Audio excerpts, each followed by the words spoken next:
everybody, and I forgot to unlock my phone again. One moment. There we go. I had some trouble getting everything up and running, but it should all be working now. Emphasis on should. Oh god, I was wrong. That went all sorts of wrong.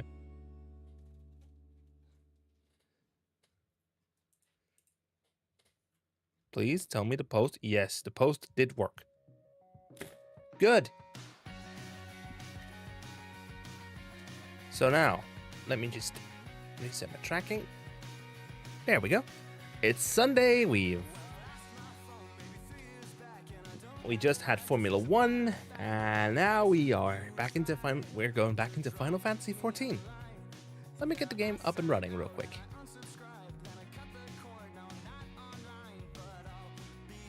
And I'm gonna open up a window because it's already marking there's 28 degrees in here.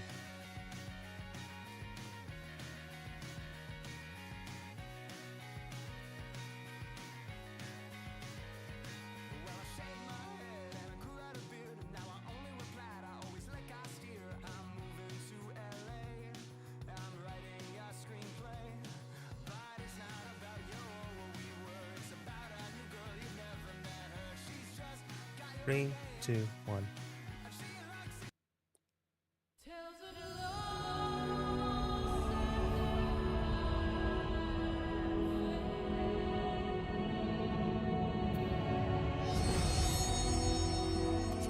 Thank you for the... Yes, I actually remembered to turn on BGM this time. And look, there's our boy. I've dyed his clothes.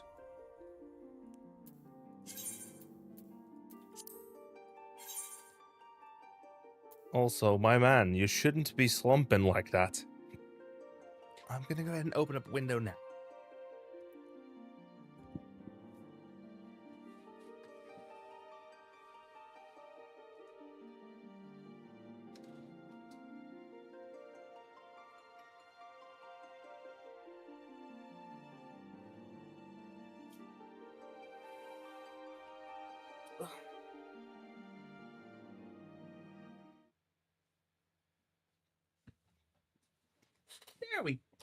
There we go.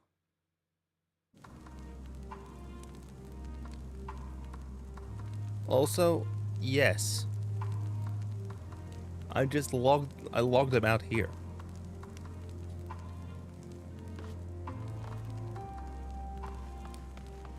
When last we left off, we arrived here. We took out the guards, but we have to talk to Jarek now. The fire we built at Victor's spoils won't last forever, and it's too dangerous for Licinia and the others to search for more kindling. If we can get them some ceruleum, that'll be one less thing for them to worry about. For a time, at least. Jarek is amenable to making a deal. So you come seeking ceruleum, have you? Yeah, What? Those purebloods up at Victor's spoils send you? To turn to their enemies for help. They must be desperate then, I thought. Then again, Licinia has got her little sister to think about. A sister? We only saw Licinia and 3 men. It's possible that she died from whatever was ailing her. If she needed treatment, I doubt there'd be any way to get it around here. I may have refused Licinia at first, but she'd come back with something to exchange. I can spare them a bottle with ceruleum. Consider it a reward for introducing me to the rest of your contingent. Be sure to send them our way, you hear?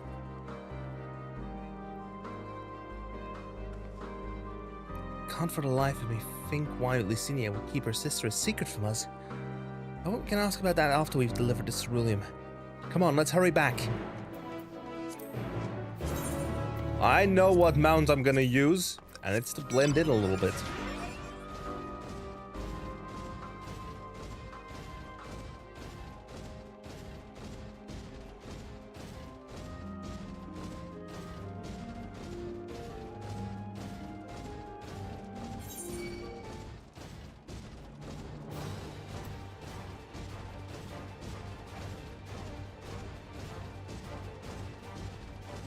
Cerulean engines.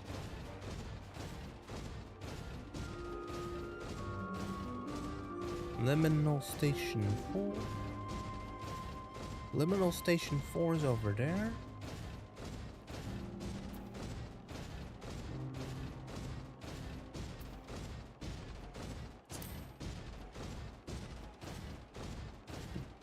Clunk, clunk, clunk, clunk, clunk, clunk, clunk. And yes, it actually works. I should. Yeah, this.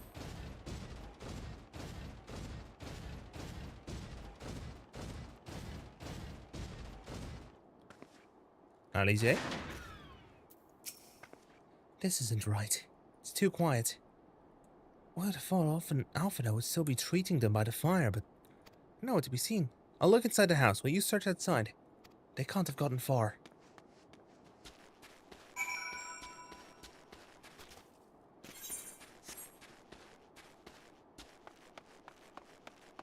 Radio's gone.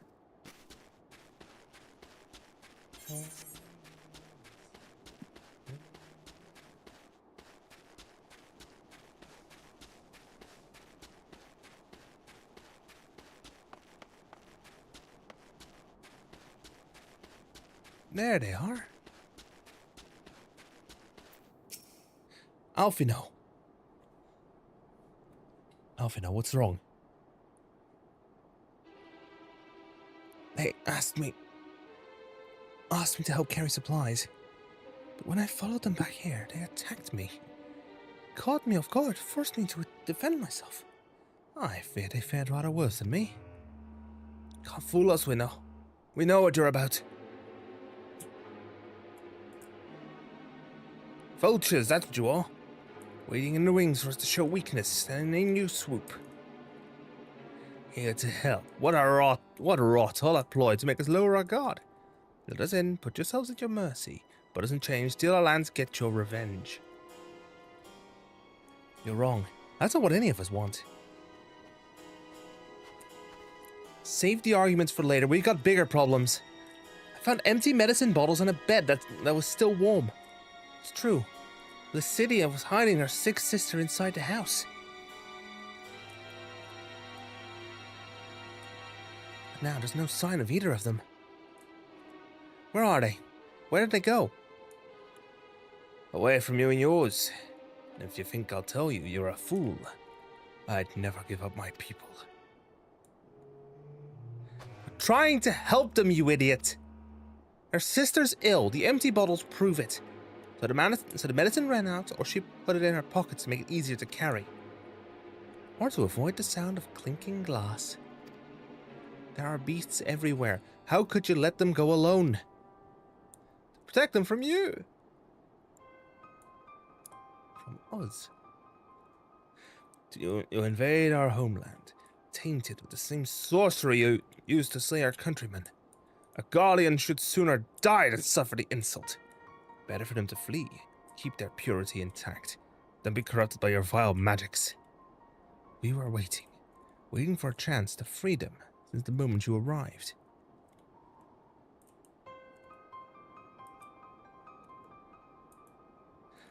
Got it. This is getting us nowhere.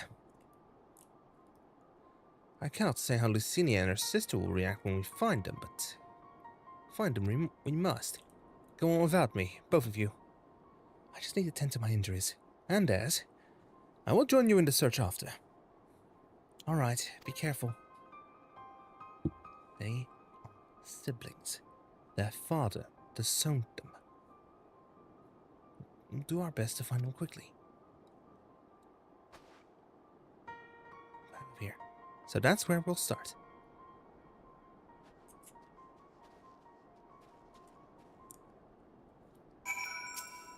Robbers of our land, was of pride in our oil. Better to die free than live in servitude and shame.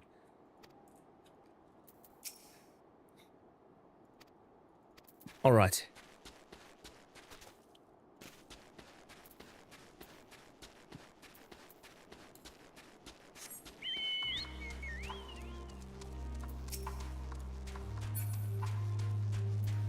Footprints. 2 sets of fresh footprints. Young women, judging by the size. This is definitely them. Come on.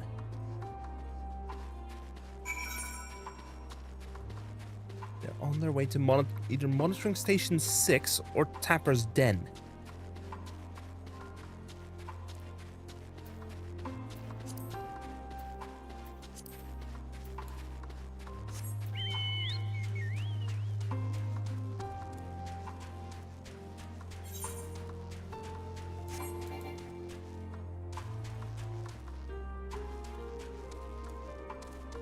There's Alize. Curving over here. Why are they going over there? The trail stops at the frozen lake. Perhaps they chose this route to not leave footprints. Can't think of any other reason. Look at this place. It's crawling with beasts. And I can only imagine how hard it must be for our ailing sister to cross the ice. We could really do with Alphino's help, but we can't afford to wait for him. Let's split up and look for clues. We will find clues.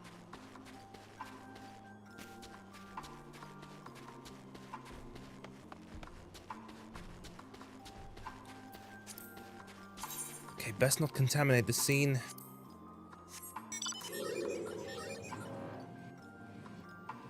Found it.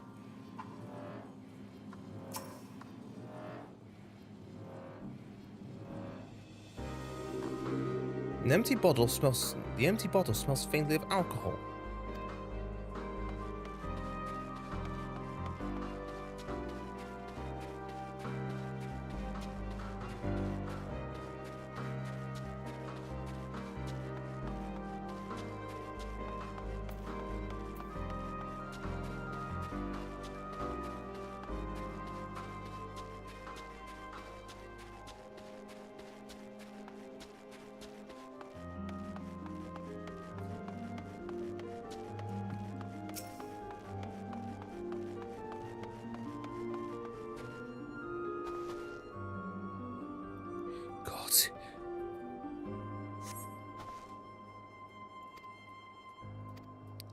Southwards.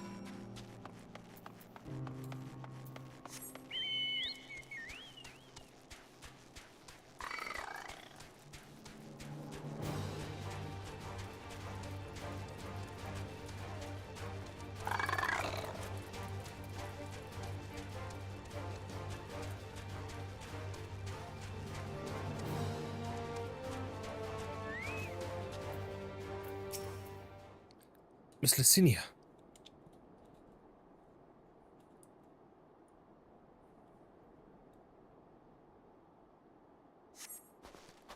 The two bodies are already cold. God.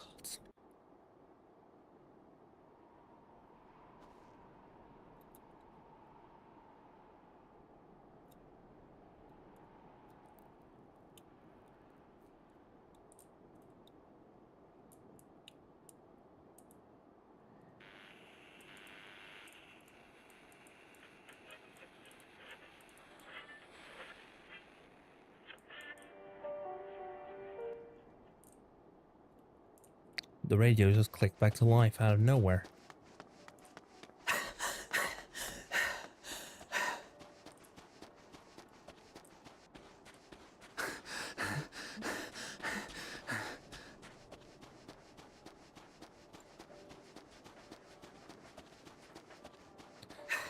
It's too late. Blood trail. We found one. They were attacked. I also found one. Unfortunately. They're already dead.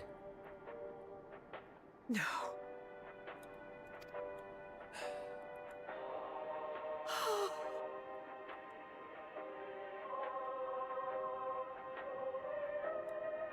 Why? Why wouldn't they?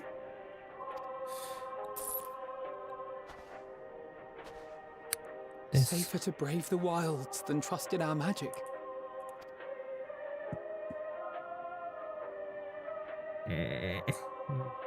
Grip. We should have... I should have...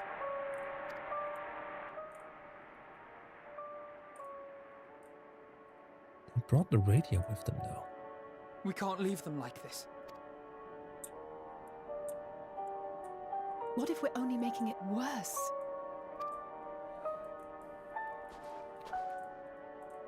Maybe we don't belong here, but neither do they. Not out here in the wind and the cold.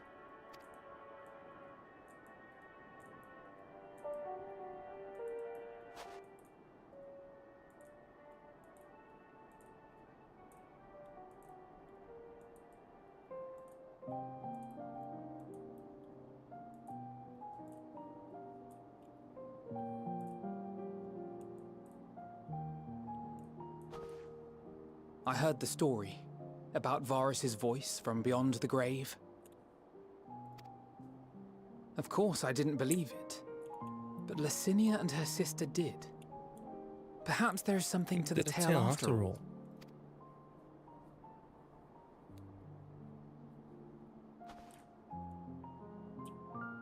I want to understand, so I'm going to borrow this for a while, if that's all right. You had every reason not to trust us. We came as trespassers, invaders.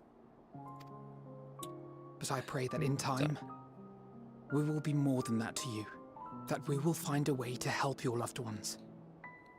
And see that no more children are left to freeze alone in the snow. Oh. That is horrible to see.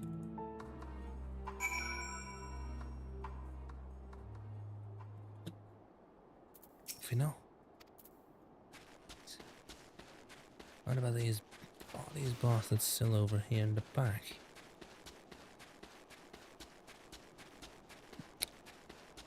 Nope, they probably fucked off indoors.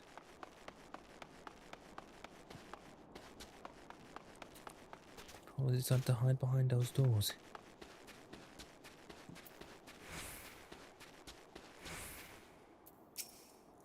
There must have been something we could have done, but what?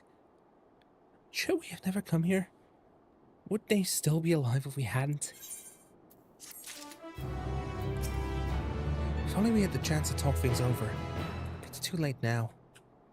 Too late by far. A way forward. Alphinaud's resolve may be shaken, but he has not forgotten his duty. We've already caused enough harm here. Let us return to the camp before we cause any more. And for those inside the house, we should send someone to take care of them. Someone who isn't us. All we can do now is make a report to Lucia, and do everything in our power to prevent further tragedy. So let us linger here no more. Come.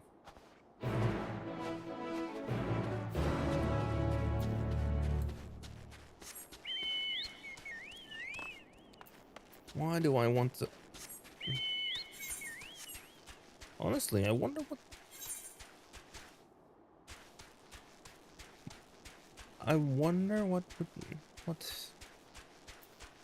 Final Fantasy 14, 10 years, like 10, 20 years after, like 10 years after the main scenario. I wonder what that would be, what things would be like then. Who knows, Alphinaud may be an accomplished diplomat at that time. Or may have taken a seat, managed to get a seat on the forum in Charlian.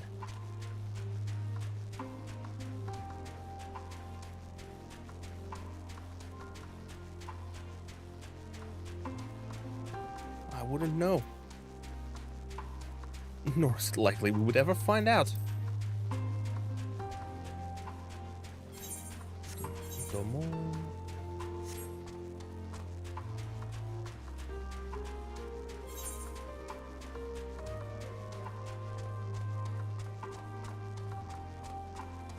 The old strata. Oh, that's a highway of sorts.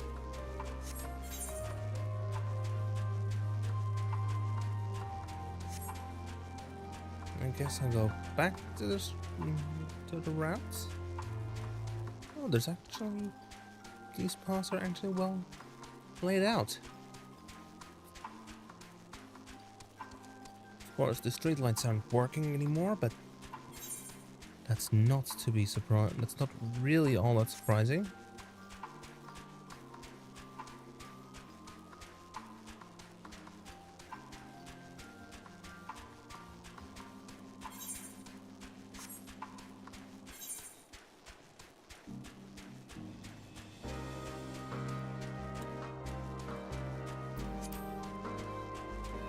Oh, there is a guard. There's people watching. Just a couple of lookouts. Let's go from the Dofal. Placed a sailor and a domin. Oh, what's this? Oh, cutscene boy. He's in a cutscene. Off you know. Would you mind giving Lucia a full report? We mustn't forget to send some of our allies to Tabra's den. We still owe them for the bottle of ceruleum. Treatment of the Tempest is proceeding as well as can be expected. If there is anything to report, you'll be sure to know, though I gather you have a report of your own to deliver. Something the matter? The twins look out of sorts, and you too seem a bit off. Forgive me for the same, but the three of you appear rather drained since your return. Is there aught that I might do to be of assistance? I could do the Guardian Slug, but I'm gonna do this one instead. Alize and Alphino tell me that they have finished their preliminary search for survivors, but refrain from saying more than that. Clearly they are reluctant to provide details, and might ask for your account. Of course. So we did find a group of survivors. Thank you for your report. We shall inform the troops of these developments and instruct them to proceed with the utmost caution should they encounter any survivors. Allow me to go and speak with the ones at the victor's spoils. They may be more willing to listen to a fellow Garlean and accept our offer of assistance. I pray you are right. And though I am loath to burden you any further, should there be an appropriate occasion to speak of Licinia and her sister, please do so.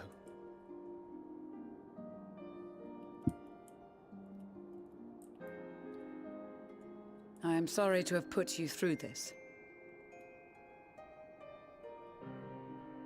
My distress is nothing compared to their suffering. So tell me, what else have we learned? Is there aught else? As you may have already heard, we have succeeded in curing the members of the Populares, Maxima identified. They have provided us with some intriguing insights into the current state of Garlemald.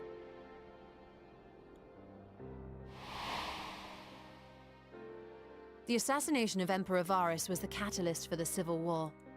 Nerva declared his claim to the throne, and his opponents refused to recognize it. Fighting broke out in the capital, where Nerva's 3rd Legion clashed with the 1st, who remained loyal to Varus even after his death. Of course, even Imperial warmongers would balk at the idea of turning their shining city into a battleground. Like burning down the wood to spite the wasps. Neither side would be so mad. Unless something or someone inflamed their animosity to such an extent that they could not help but act against their better judgment. Go, an Asian. It brings to mind events at the Gimlet Dark, does it not? The Emperor's sudden withdrawal from the front lines, specifically. Aye. Nerva and his father, Titus, Varus's then political rival, took advantage of rumors that Crown Prince Xenos had been possessed by a demon. Aye. Elidibus, what better way to disparage your enemies than with the truth, or a close enough approximation? Indeed. But before their accusations could be substantiated, many of Titus's followers were silenced. While some were merely stripped of their status, others died under curious circumstances. one after another, suddenly and suspiciously. Again, Elidibus. Like as not, he had a hand in it. No evidence was found to implicate Varus, certainly. Nevertheless, Titus, Nerva, and the Third Legion would have judged it a brazen attempt by the Emperor to rid himself of his political enemies. And then, in the midst of this growing turmoil, Varus Sosgalvus is murdered.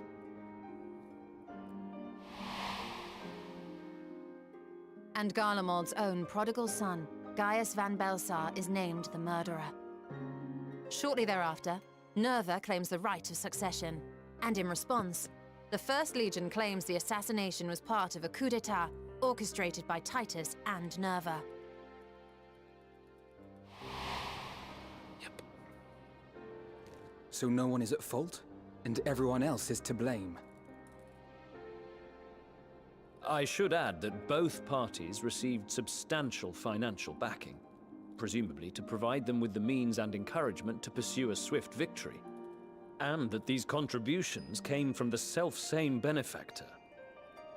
Of course. I'd heard House Brutus had been filling the Third Legion's coffers, but the First as well.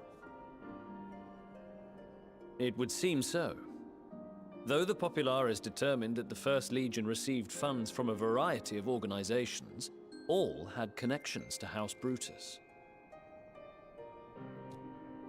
So Fandaniel, in the guise of Asahi, was playing both sides against each other the entire time. We had the same idea. The information we gained from my friends does not end there. One night, shortly after fighting broke out, the capital was shaken by an immense tremor. From that point onward, they have no memories, no recollection of any events, including our clash on the Magna Glaciers. But when asked about the Imperial Palace and its bizarre transformation, they somehow recall Emperor Varus giving them orders in their dreams. May the Tower of Babel stand as testament to the glory of Garlemald. This sounds awfully familiar. We have something to show you all.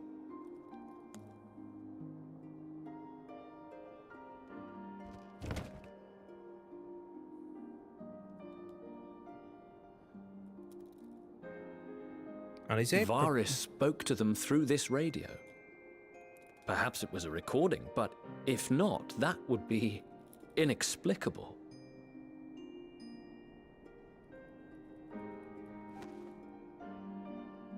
We are of one mind, then. Using the radio. The ether that permeates the ore used in this device is almost identical to that of the talismans. I see it. While it is likely more by coincidence than design, these devices might also ward against a primal's influence.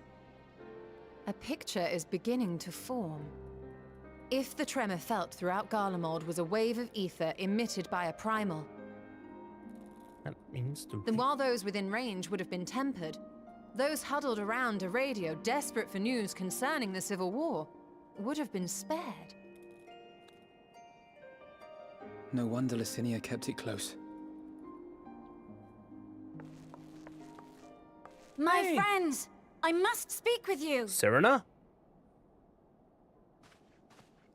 A young man was caught trying to steal our supplies. He is a soldier of the Iron Men, we think, but one who has not been made thrall.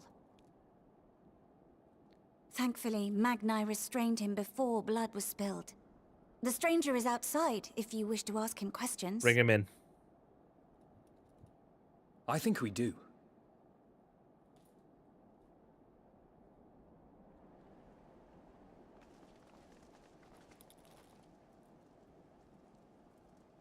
Who do we have here?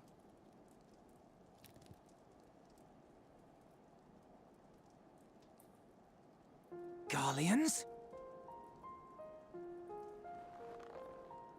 Traitors to your homeland! Have you no shame? What's your name, boy? I am Lucia Junius, a Temple Knight of Ishgard. And you are? Iulus Pier Norbanus. And that's all you invaders will get from me. Ah, Iulus. We are not here to invade Garlemald. Far from it. Like you, our allies in Eorzea and the Far East fight in defense of their lives and their loved ones even as we speak. But it is the people of Garlemald who have suffered most. This we know. And that is why we have come to offer you our aid, that we may unite against our common foe.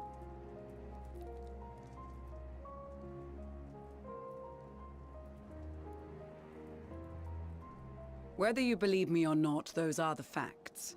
Now, answer me this. Why would a proud soldier of the Empire be reduced to stealing? The situation must be dire indeed for you to go to such lengths.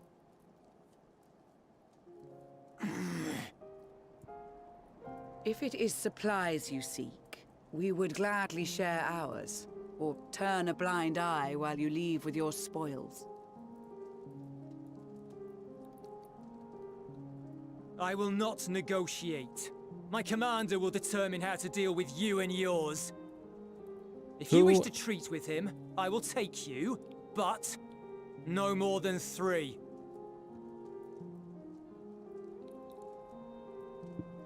I don't much like the sound of that. But if we do accept his proposal, I suggest the 2 of us and...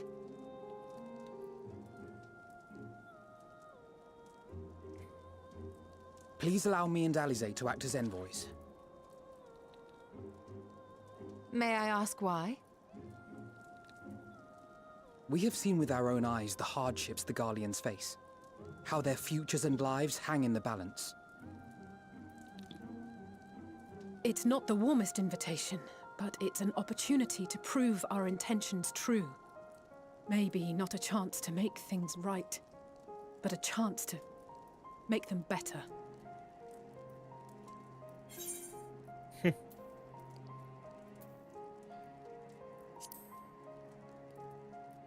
What would your mother say if I let you 2 go by yourselves? I can see that persuading you otherwise is a lost cause, but you will proceed with the utmost care.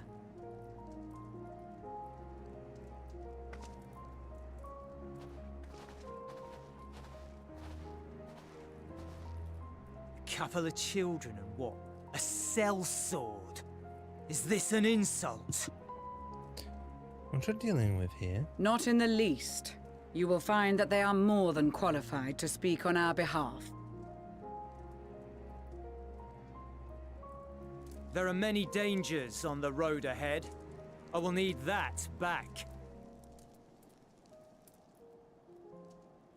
Give him his weapon back.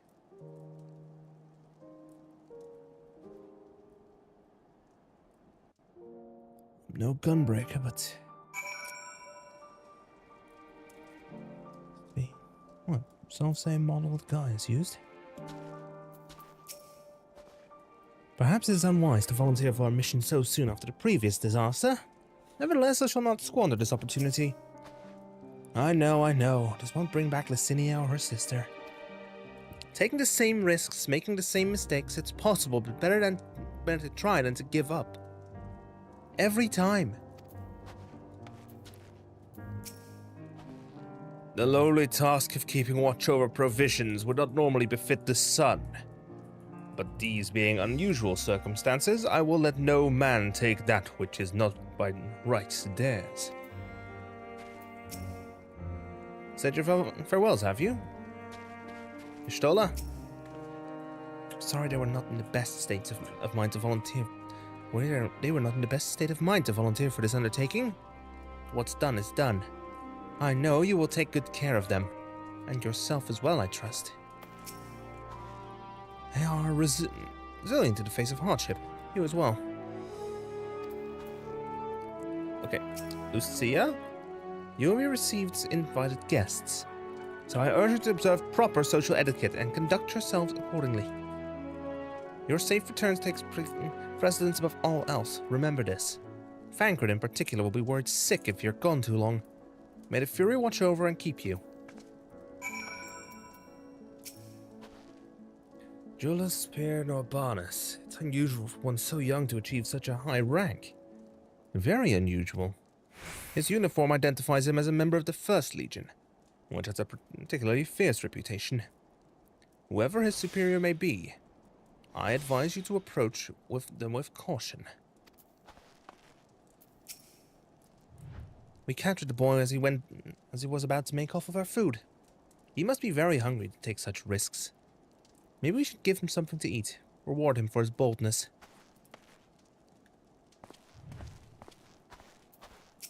Jullus? Are you and the children ready? I will explain the route once we are outside your camp. If anyone attempts to follow us, we will judge it as an act of hostility. We will not hesitate to take appropriate measures. I would expect nothing less. You have our full cooperation. That's one thing I constantly do whenever I deal with people still loyal to Garlemald. I immediately just few steps and just stare them down.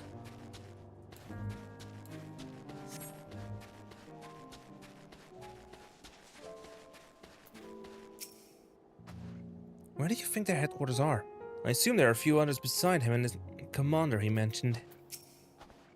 We will only do it as instructed. After all, this is what we have been striving for ever since we arrived. Alright, this is far enough. Listen carefully. We head over a hill, then follow the road until we reach Liminal Station 4. Children in the lead. I want you where I can see you. We do have names, you know. I'm Alize and he's Alphino. And last but not least, there's Kinesi. Kinesi, where have I heard that before? No matter. Alphino and Alize will take the road ahead. We'll watch the road ahead, while we bring up the rear. I wasn't lying about there being many dangers. So you're to run, not saunter. Run towards the station. If you even think about going for your weapon, the deal's off. Should any creatures bar the way, we will go around them. Ready to make a dash for the station? Yes.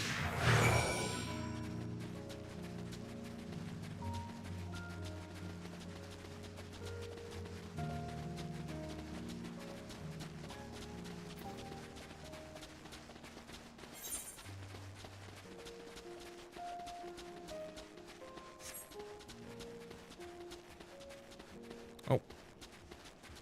So thus we... This is in fact the road he mentioned.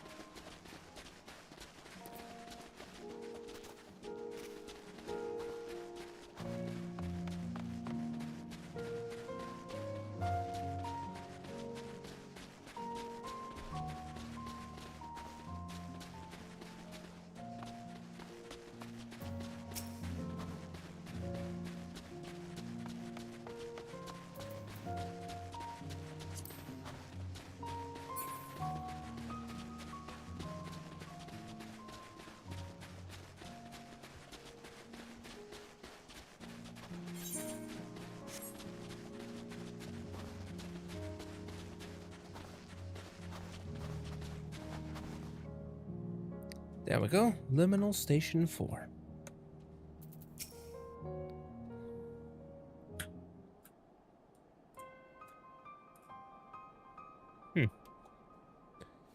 Railway, isn't it?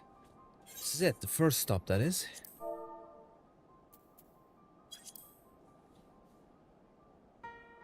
Good. It looks like your friends knew better than to follow us.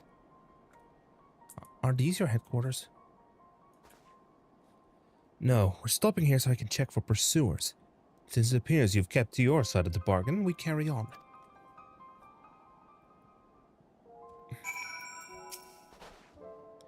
North of the station is Regio Domorum, one of the main residential areas. Or at least, it was. The afflicted roam the streets in packs. They'll tear us to shreds if given the chance. Keep close. No wandering off, understood?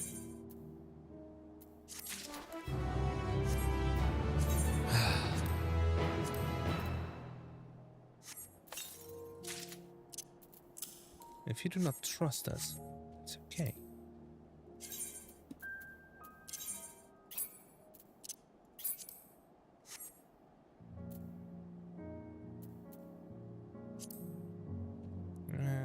Turn to inventory and drop these into my armory chest. Equip the fiber. There we go. We're getting close to the Imperial Palace, if one can still call it that. It truly is a terrifying sight to behold. I wonder what sort of conditions Julius and his comrades are living in. If they have any sense, they'll have picked somewhere like Victor's spoils to take shelter. The last bastion. Julius knows only too well that danger lurks around every corner. From here we'll be heading northeast, keeping to the left of the railway. While the route itself is straightforward, getting past the hordes unseen is anything but. Keep your weapons at the ready. They would attack their own countrymen? Aye, spare their own but slaughter the rest without hesitation. Though we'll try to avoid detection, the chances of sneaking by are completely unnoticed are slim at best. I will lead the way, but in the event we are seen, you are to fight them off. Those two will follow us, provided they can refrain from drawing their weapons. I doubt they would be foolish enough to stab their guide in the back. I will not take that chance. With that said, let us proceed.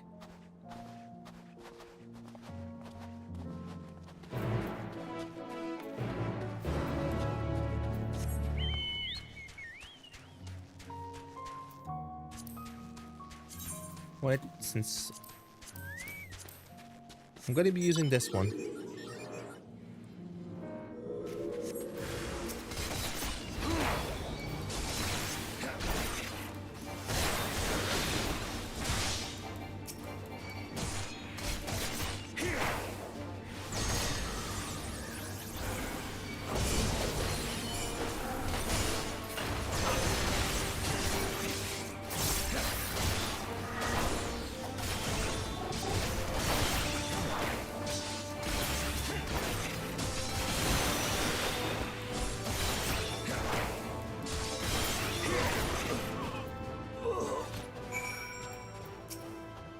You must stay alert. Damn it, we're capable of holding our own. I see why your comrades chose you. Julius, our contingent is a cure for the afflicted, or tempered as we call them.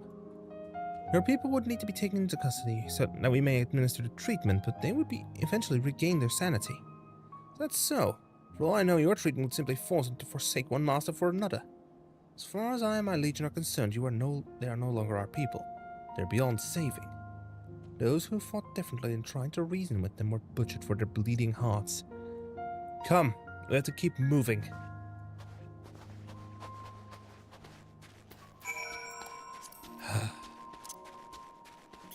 He is utterly blind, isn't he?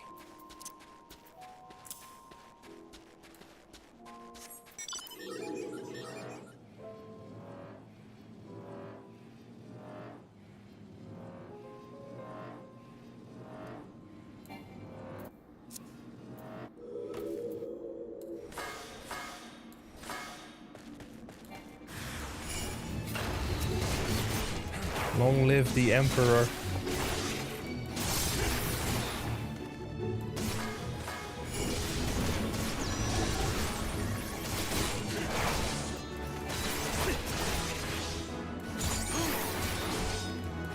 There we go. I took one.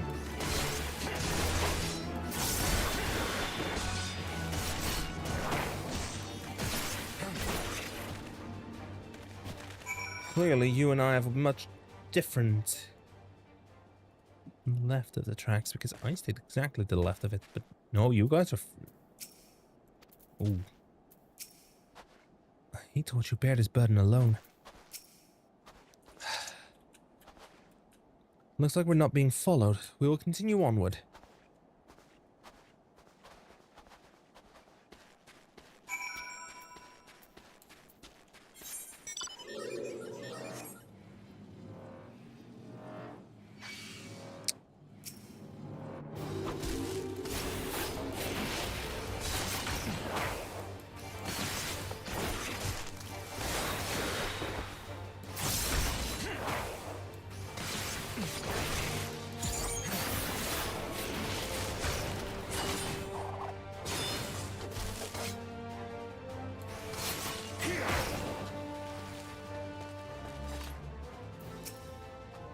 He truly believes there's nothing that can be done for them. No wonder he isn't afraid to get his hands dirty. The surest way to limit casualties is to reach our destination without drawing attention to ourselves. Perhaps afterwards we can try again to convince Julius that a Tempest can be saved. I meant what I said. These people deserve only death. I stayed by my hand before only out of a desire to remain undiscovered. And that is still the higher priority. We should continue to avoid any unnecessary confrontations. Keep following the railway.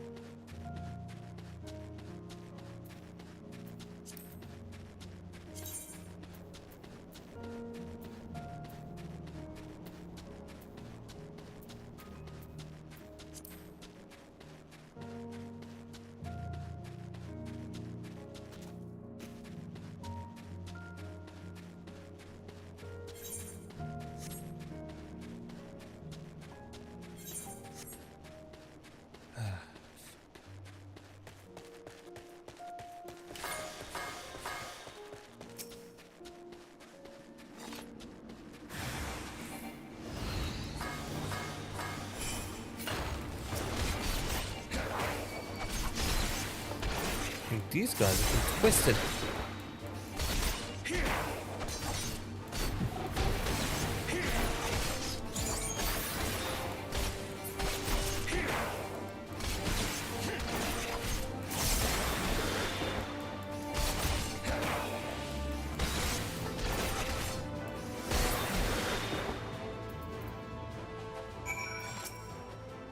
Such a transformation is likely irreversible. To think they were once ordinary people. Look at what they've become. Would you still stand there and claim that they can be cured? Those exposed to a vast quantity of a primal's ether may suffer severe corruption. Even with treatment, such victims are beyond salvation. And you admit it. Now that you have seen these monstrosities for yourself, perhaps you will think twice before speaking of a cure. Speak with Eunice again. At the gates. Hence, there's a reason. There's a good reason the map is so filled in already. I went ahead and just ran around. I just ran around collecting the Aether currents, so.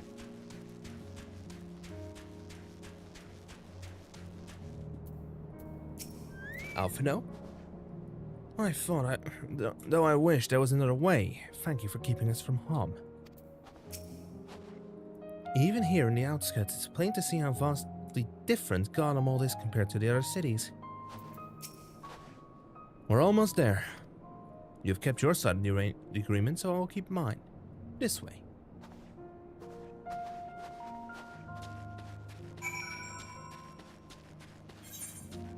Speak with Julius yet again.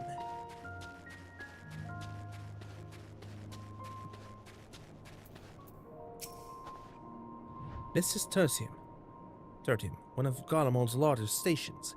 It now serves as our headquarters. I've already sent the twins ahead. I will be with you soon, so wait for me at the bottom of the stairs.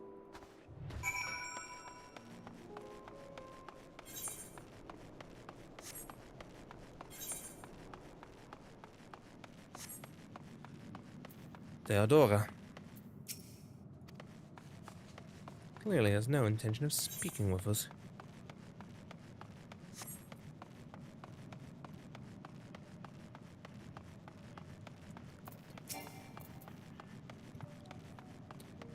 Alizé?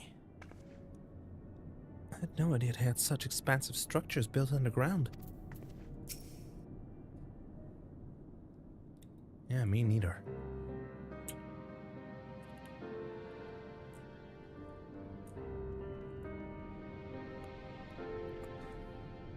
Those must indicate... It's plain to see why they chose this as their base of operations.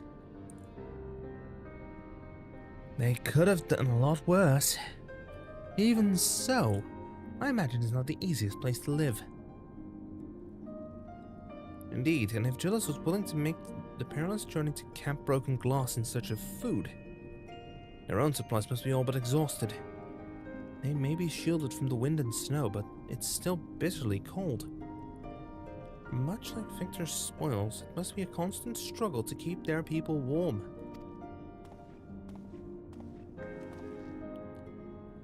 Lower your voices. While you may be here as my guests, the others will not take kindly to your presence. Commander's in the locomotive, over there.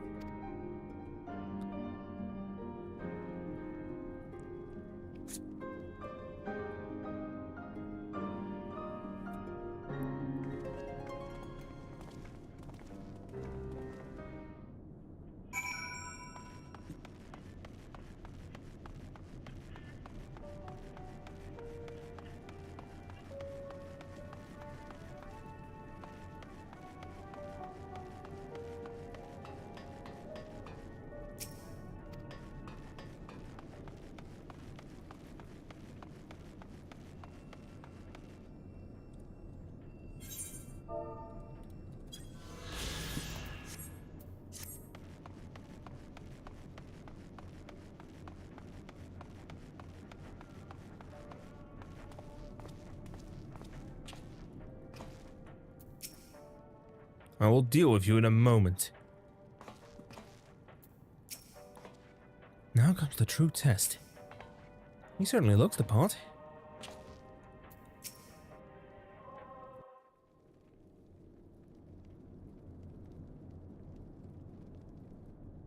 These are their chosen representatives. Very well. Let us hear what they have to say. Yes, sir.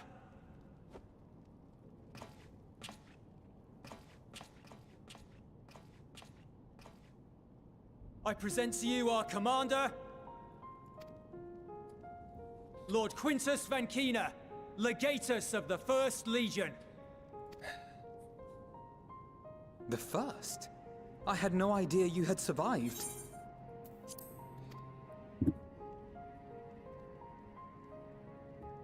We lost our Emperor, our city, more than half our troops.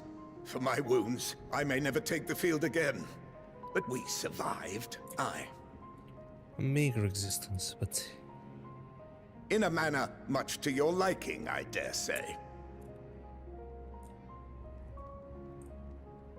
We have no intention of adding to your misfortunes, nor do we bear you any ill will. Spare me. Though you children may speak in earnest, overtures of peace ever ring hollow in my ears. So long as man stands to profit from his neighbor's suffering, war is inevitable. Driven from our ancestral homeland into this blasted waste. Yet still you yearned to rob us of our paltry scraps. 'Twas only with Magitech that you learned to keep your distance. Though we knew it was only a matter of time before you regrouped and returned. Conquest and Empire were our only defenses.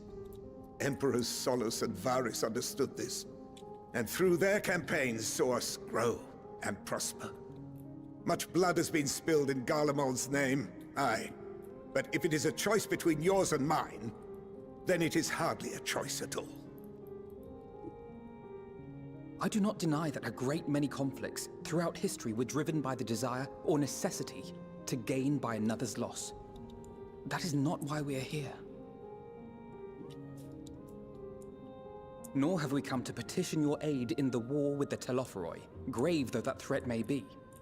Our purpose is simply this. We wish to help you. Let us help you. If there is aught that can be done to ease your plight, we would be glad to do it. Perhaps you would.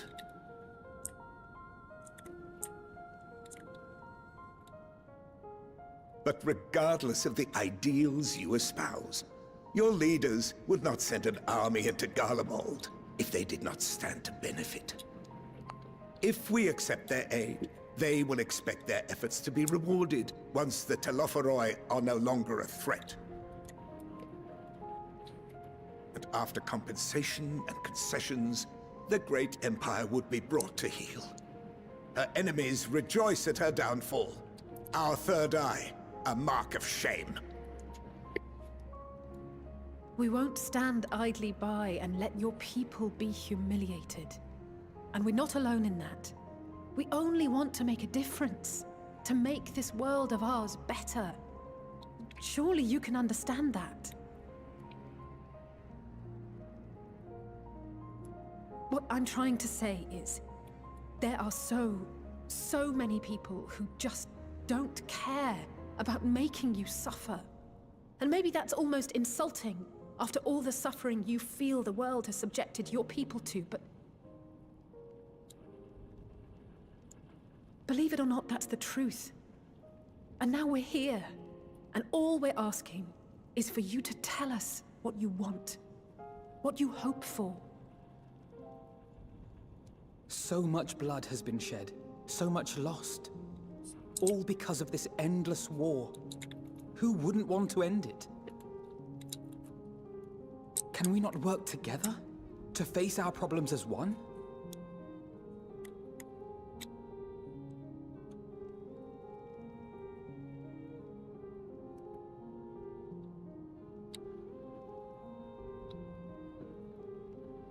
Answer me this, young peacemakers.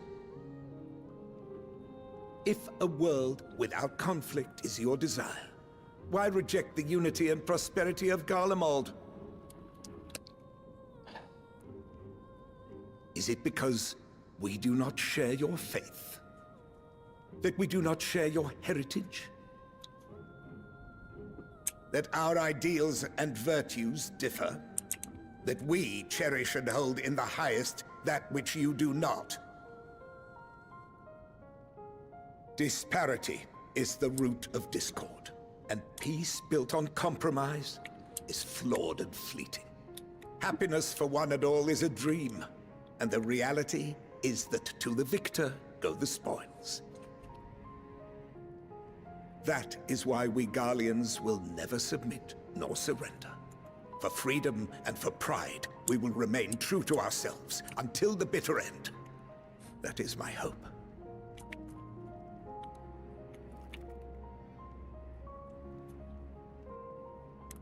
It seems there is nothing more to say on the matter. Come on, let me have a line.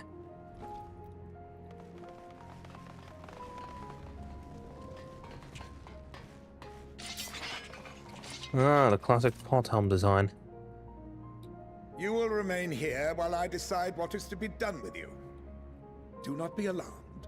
No harm will come to you if you cooperate.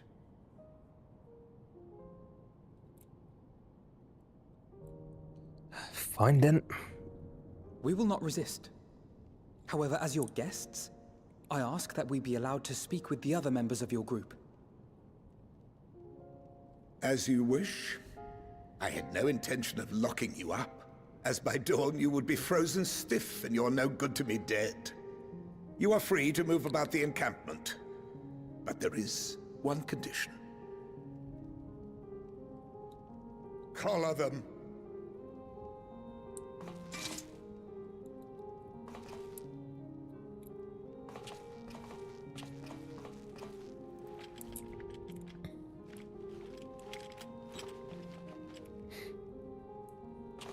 What are these?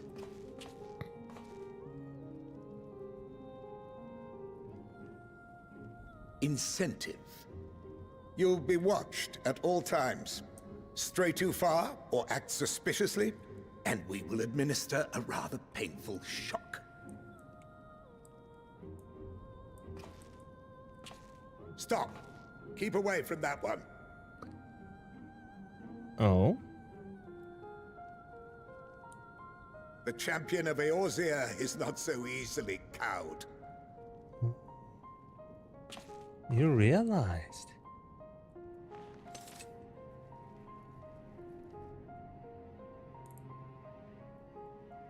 Even if he allowed himself to be collared, the shock would be no more than an itch. No. If he refuses to obey, we will activate the twins' restraints instead.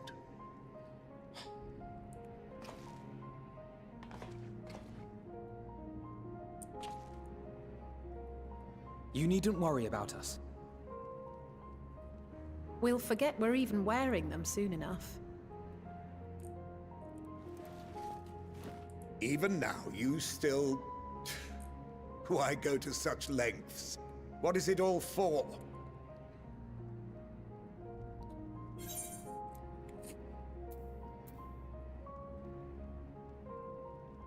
On the coldest, blackest of nights, meager though it may be, we must share the warmth of our fire.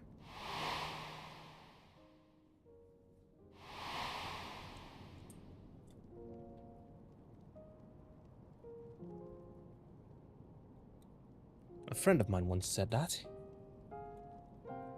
You are a curious one.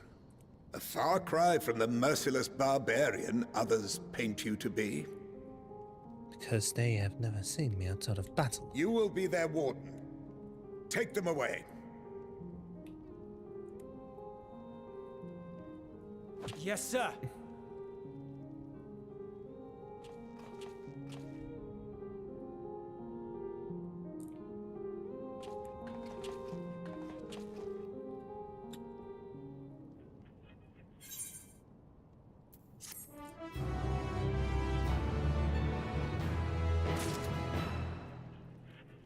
Well.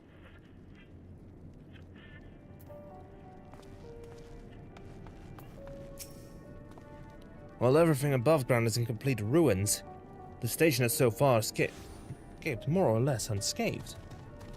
It's far from the ideal place to live, but I prefer to take my chances down here than up there.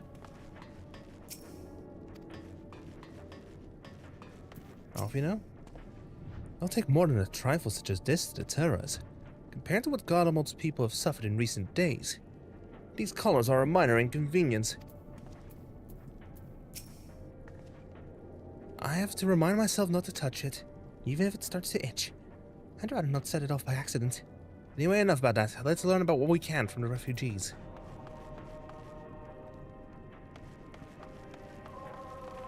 Decimus?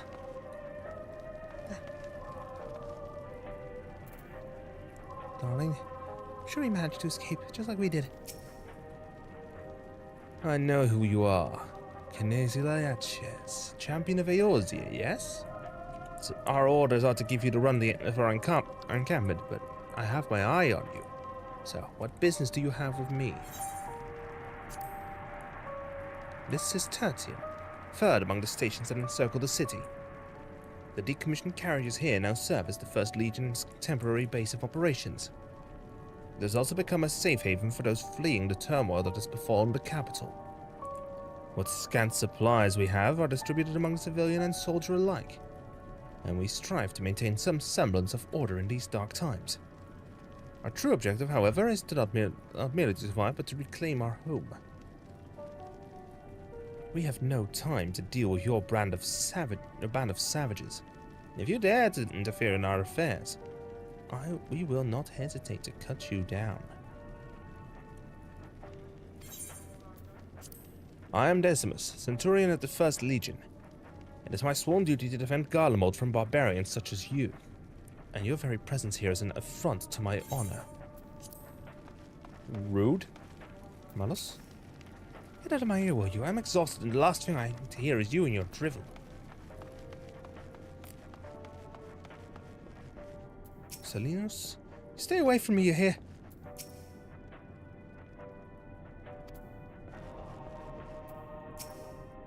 The resources nor the inclination to assist the likes of you. Be gone. So cold. Tavia? I long for the day you breathe your last. Senos? Ceruleum and other necessary materials are in short supply. I'm not sure how long we can last on the stores that we have. What have my daughter too? They both. hungry.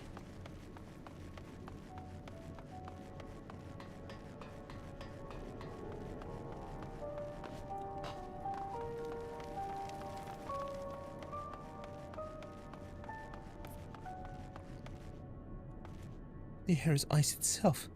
I may freeze to death at this rate.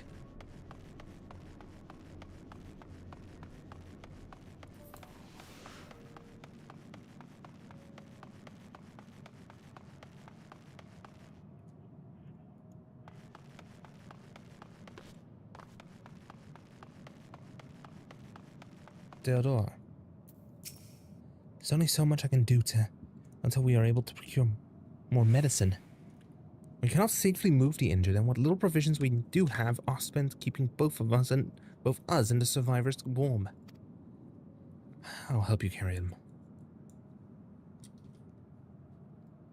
Plus, I do think I still have some.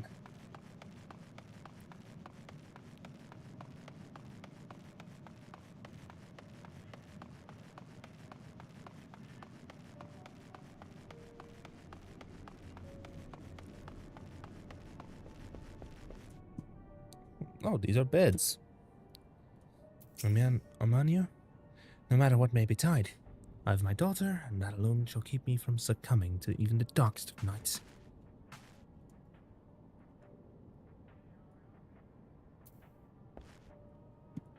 It hurts.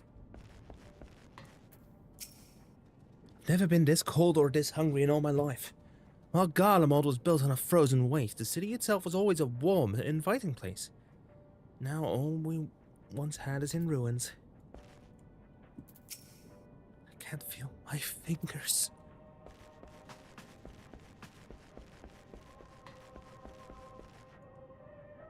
Nope, no line from them. Spurious? How much longer are we going to have to be stuck down here? This is no way to live. Tell me, where does it hurt? My arm. That's killing me.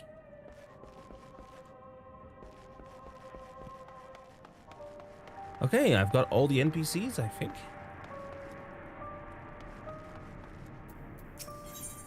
Personae non gratae.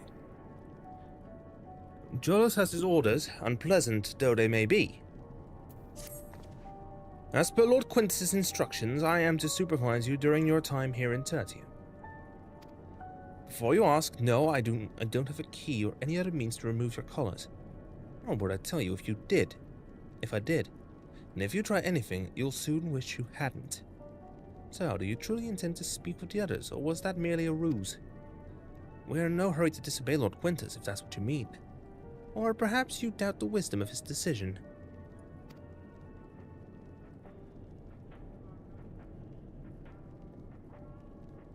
Do as you will, but remember, I'll be watching.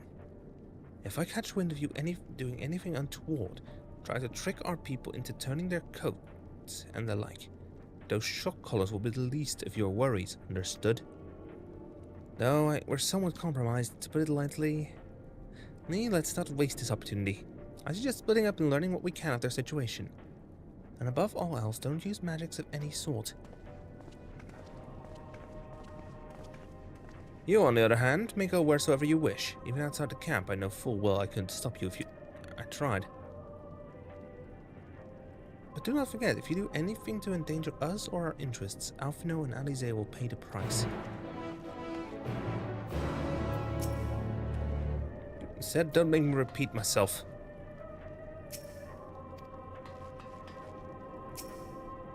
I was already thinking, Clive Rossfield. It's you, Little Atches. I served under Lord Gaius in the 14th Legion. I was there on the night the Praetorium fell. You and your adventurers, you killed them, my comrades, my friends. Swept them aside in their dozens, and as though they were nothing to you. And maybe I am too, just another faceless enemy to be cut down. But it won't be long until our countrymen return. Until you get what you deserve. Mark my words.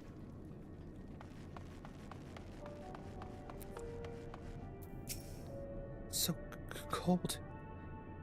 I was losing consciousness. You poor soul.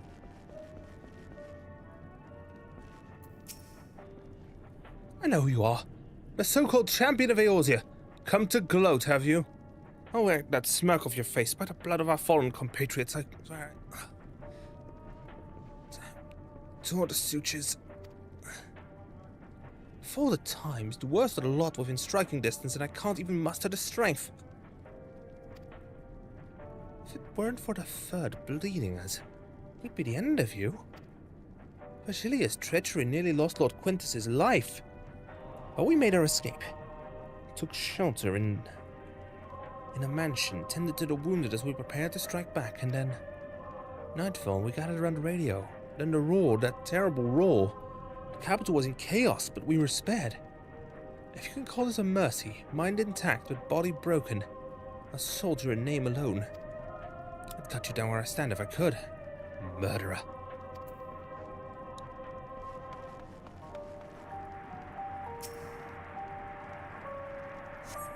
The radio is the same model as the one used at Victor's spoils. Perhaps it is what saved the soldiers here from being tempered. Eh? Eh? Oh. Oh, greetings.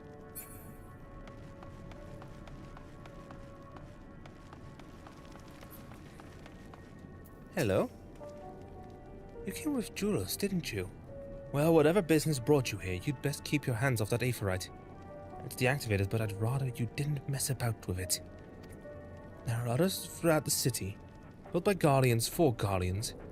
Could teleport all over in the blink of an eye, provided there was a terminal nearby. These days, however, we use the aephorite's power to keep this place lit. Though that comes at the cost of its normal function.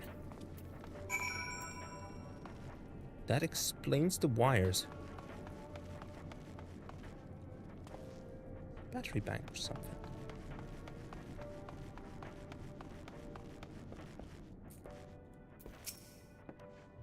Did you learn anything of note? Then your findings are consistent with my own. Their plight is desperate indeed. The sick and injured are at the greatest risk. Without warmth and proper nutrition, I fear they will soon perish. You know, there's precious little we can do for them at present, but I cannot bear to see them suffer. Please, will you help me tend to them?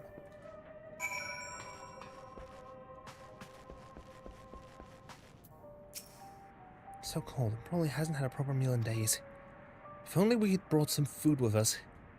Perhaps I could use a little magic too. No, I mustn't. Gods, this is so frustrating. Flavius? Alright. Tell me what's wrong. Who's there? My eyes. I can't see all that well. Ah, thank you. Numbness has subsided a little. But I know I won't last much longer. Look to the others who can still fight. Give them my ration. If me going hungry means someone else lives to see another day, so be it. At least I can still serve in that way.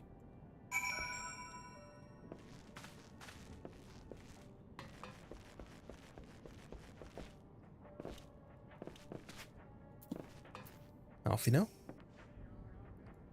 So those you met fare no better. I was afraid you would say that. I know we were warned against meddling in their affairs, but we can't leave them like this. Perhaps we must gain permission to have the contingent deliver supplies.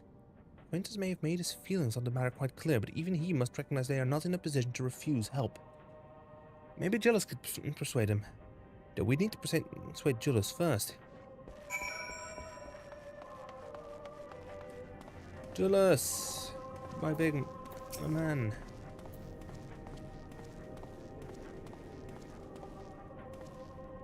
Alright, look at you. We're roughly the same size. Well, seen enough.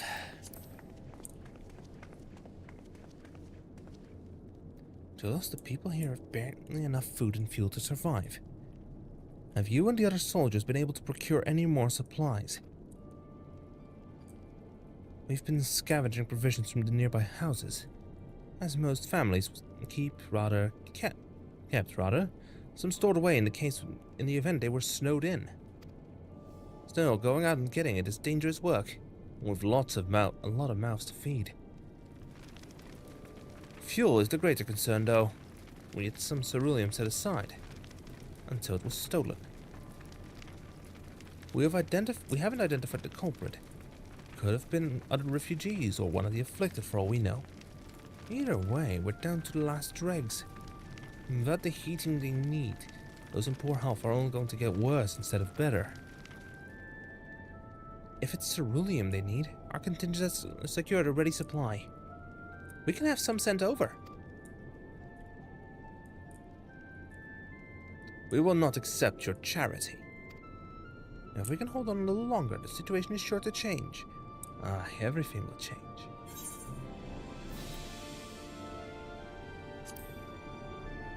Those mysterious countrymen of yours, I assume. Heard something of it, have you? Well, from what I've seen, there's little you could do to interfere. So there's no harm in telling you. One of our scouts spotted a hooded man issuing instructions to the afflicted, or in the bastard's words, loyal servants at the Telopheroi. Then he made his way inside the Imperial Palace, or what stands in its place. We had identified the seat of the enemy's power. We realized Lord Quintus dispatched a messenger to the 10th Legion saying as much, instructing them to join forces with the provincial legions to prepare for a combined assault on the Telopheroi. Once our allies arrive, our contingent will be sent running for the hills. Your contingent will be sent running for the hills. Then we shall reclaim the capital by our own hand. And how do you intend to survive in the meantime? At this rate, many of your countrymen will perish long before reinforcements reach Garlemald. They need help now. Say the word and we'll bring you ceruleum.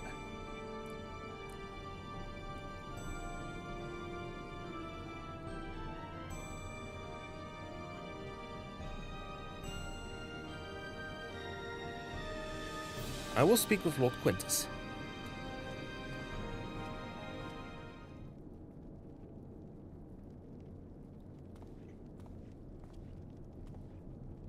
So, did he agree to it? No, he will not place Garlemald in the death of her enemies. I have, however, been ordered to search for ceruleum outside. As you are under my watch, you will come with me.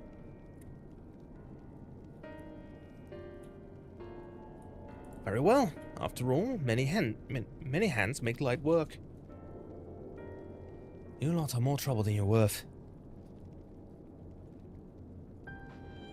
Once we are outside, you will follow my instructions to the letter.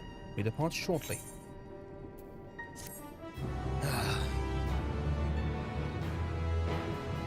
Utterly blind to the truth.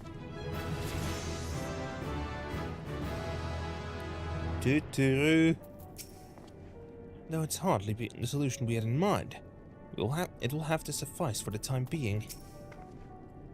Without our healing magics, there's little we can do for these people beyond offer words of encouragement. But this way, we'll be able to offer them tangible assistance. His park materials. Jolus finds himself in the somewhat bizarre position of leading ambassadors of an enemy contingent on a salvage mission. We'll begin our search for ceruleum in the Regio Urbanissima. The first location is Forum Solius, a park to the northwest of this station. You are to remain close at all times and act only as ordered. Follow me.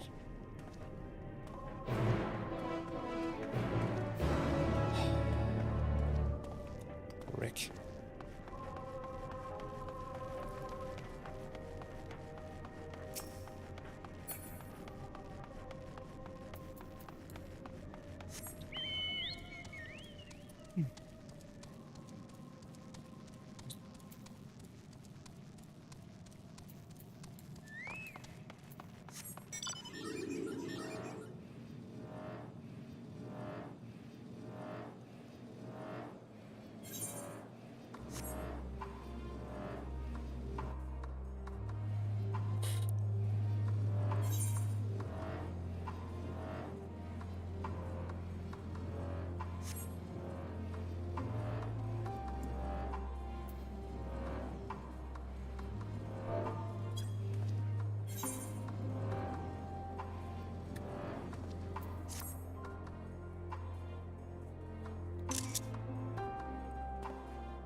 we go.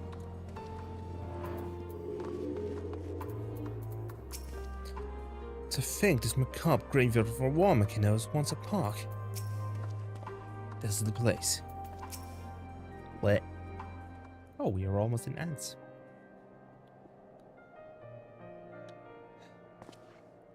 So this is the park. I'm surprised they found space for one amongst all these buildings. Actually, this recreational areas came first. The houses were later built around them. A healthy society requires communal spaces for children to play and adults to socialize.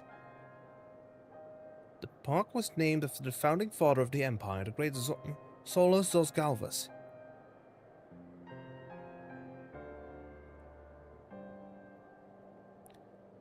Did we come to extract ceruleum from the wrecked Magitech armor? No, we've already drained it dry. Same goes for the rest of the machine in the vicinity. But as our ceruleum has been stolen, we must scour the city for every last drop. And while we don't expect to find anything here, I've decided to try one more time in case something has been overlooked. I see then, with your permission, we will commence the search.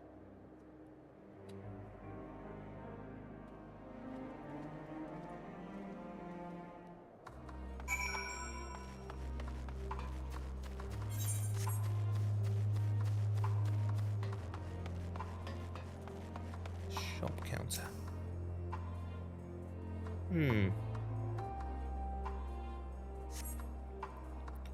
Though rather small by Garlean standards, the structure is reminiscent of a merchant's store. Perhaps it was built for children to play at shopkeeper. There's nothing inside resembling Magitech or any other devices that would be fueled by ceruleum.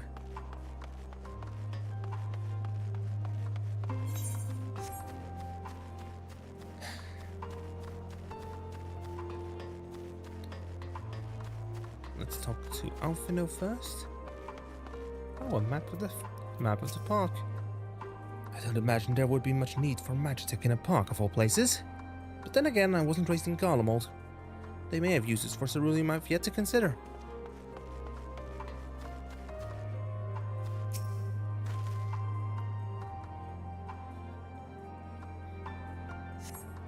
A cursory inspection of the wrecked Magitech armor confirms that the fuel canisters have long since been drained of ceruleum, as Jill said.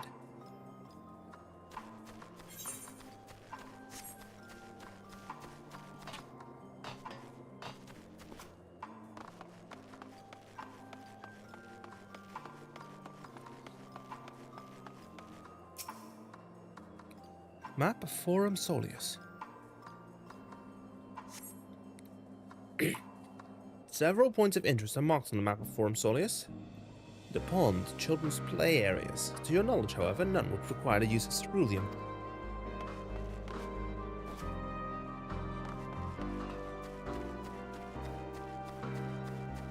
Oh, there's Alize.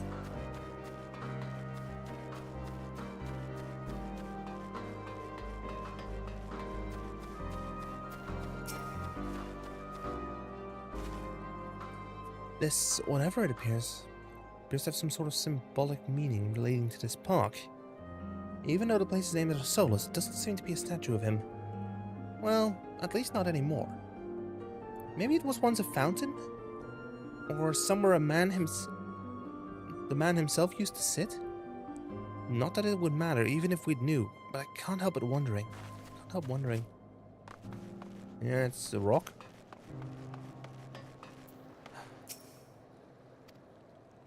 Julius ignores you as he stares at the water in silence, as if searching for something he knows is gone and will never return.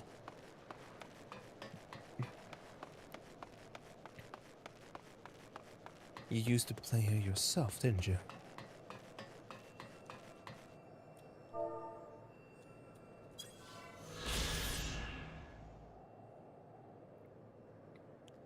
It was in this square that Emperor Solus inspected his troops before embarking upon his second campaign into the Far East.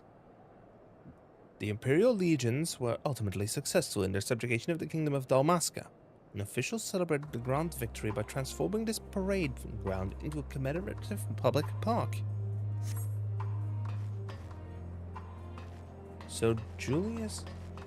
So Julius's explanation was actually wrong.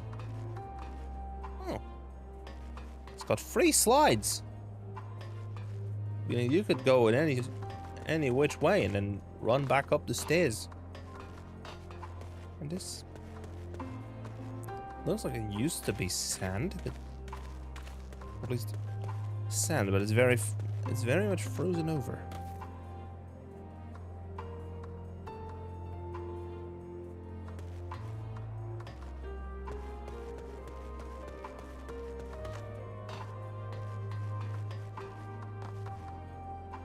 Public water, a little bit of a water spout. So you could fill a bottle, maybe.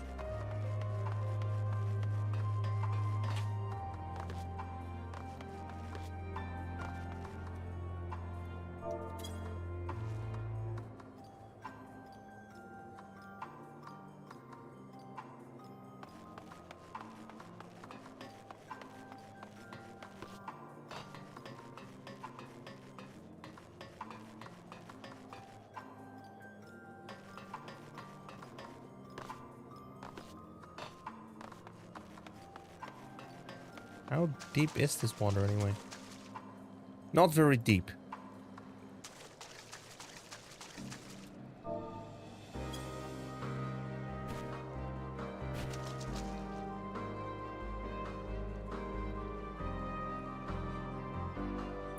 Fully submerged. Let's go.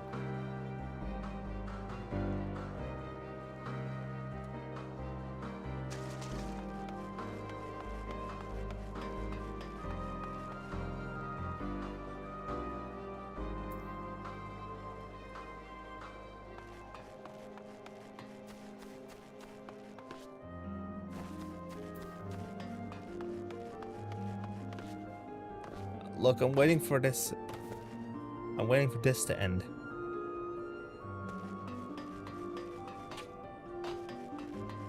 So obviously I have some things to... Obviously I have some things to do. To kill time.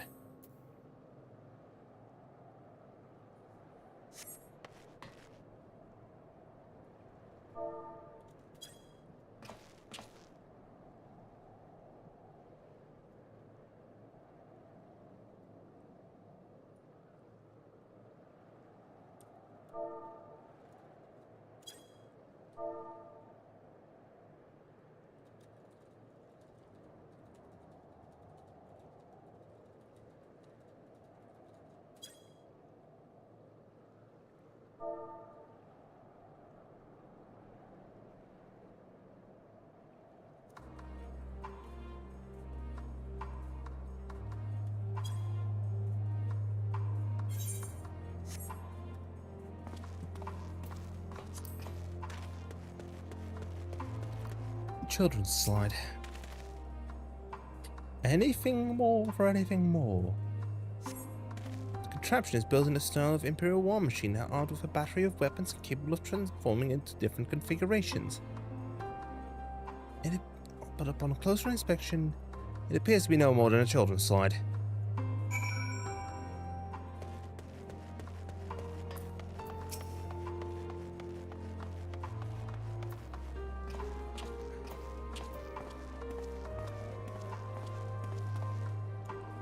Julius.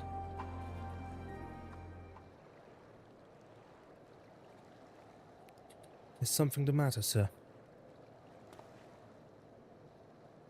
Oh, it's you. Any luck? No, sir.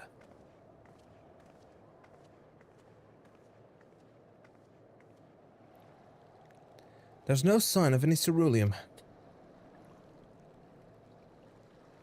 Hardly surprising, but disappointing nonetheless. Couldn't help but notice you gazing at the pond. Is something the matter?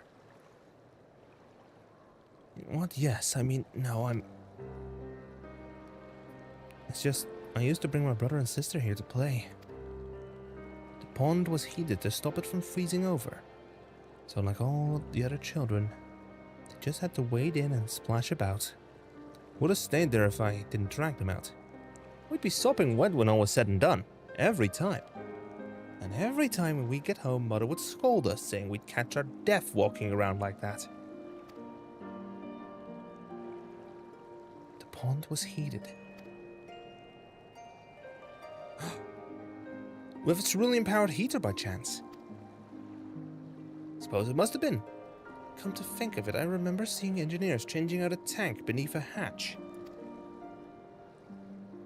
But that was a long time ago, when the water still flowed clear and wasn't this brackish muck. We can't see a thing, and I can't remember where the hatch might be. With the machinery most likely broken, the amount of filth in there is probably the only reason it hasn't frozen over. I'd wager it's still unbearably cold, though.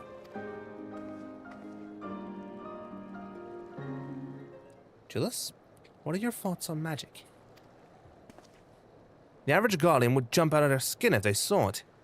But the first is a foreign Signiferi and Medici, so it doesn't scare me. Then I take it you won't mind if I employ a little now. Alphino, as you have a knack for finding dry wood, why don't you bring me some? Once that's done, a blast of the fire should do the trick. Leave it to me. You're not planning to go in there, are you? Of course I am. The tank isn't going to fetch itself. There's nothing so involved as extracting unprocessed ceruleum from a frozen lake now, like how the tappers do it. We're talking about a shallow pond in a park, and we have a way of warming ourselves up after. That's insane. So, fancy a dip?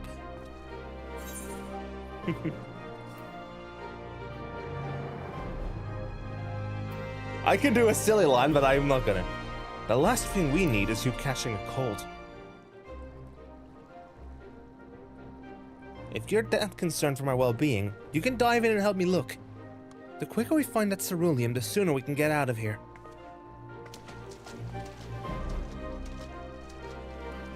Great. A point of interest?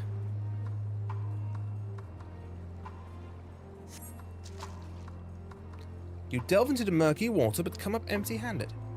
To add insult to injury, the icy wind on your damp clothing chills you to the bone.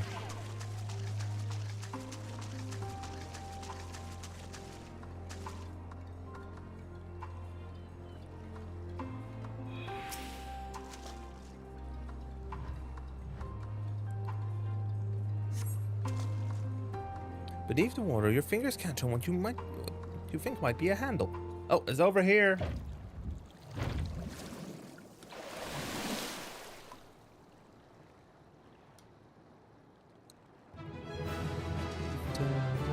Found it!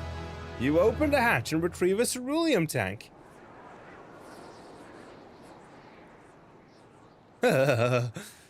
However, your grand discovery comes at a great personal cost, as you become acutely aware of the freezing cold and rancid odor emanating from every ilm of your body. Julius will doubtless feel compelled to pinch his nose shut when you deliver in your prize.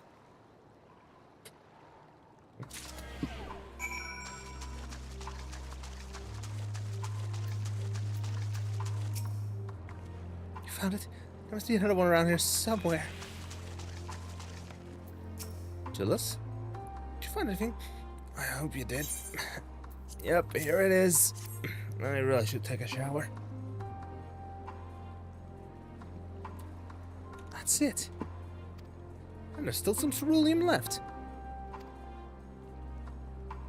Fire's still not ready. Hold on, I'll give Alphino a hand.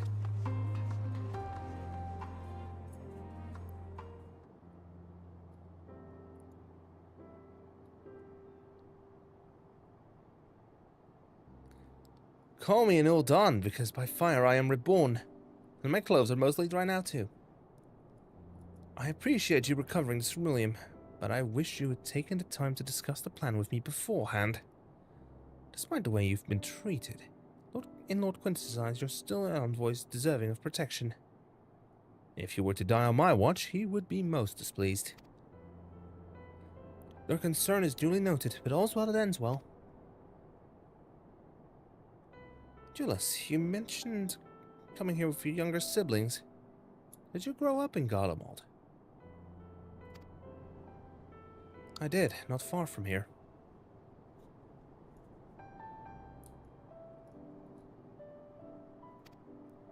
My father was an accomplished researcher in his youth, and for his contributions to the Empire, awarded an estate. We lived well, better than many. What was Garlemald like in those days? Everything. It was everything you could imagine and so much more. Even during the coldest winters, we always found warmth and comfort at home. Coming in from the snow, taking off your coat and sitting down for a hot meal. With family. Visiting friends and relatives, receiving that same welcome. Knowing they had everything they needed. Walking down the street. Seeing the lights in all the houses. Hearing the faint sounds of laughter and song. Of happiness. And although the summers came and went all too quickly, in that brief respite, the ice would melt and the forgotten grass make its triumphant return. Grey clouds gave way to blue skies. Some mornings we'd climb to the top of the tallest building we could find to watch the sunrise. Never again. Those rooftops are rubble, those friends dead, and those memories. But if I could reclaim even a fraction of what we once had. Soon our chance will come. We just need to hold on a little longer.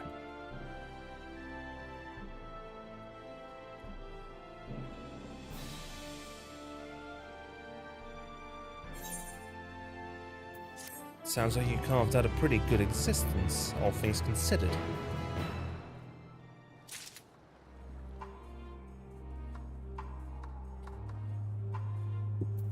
Be proud of yourself, Julius. Owing to the wealth of experience I've accrued in gathering firewood, I was able to provide Julius with some basic pointers on the subject. I thought it might help further build a rapport, as it distract him from his other concerns. Well, at least my clothes are finally dry, though they could still do with a proper wash. No good deed. Now that the fire is burned out, Julius is ready to move on. Alright, now that you've recovered from your escapades in the pond, there's another location I'd like to search, just outside the park.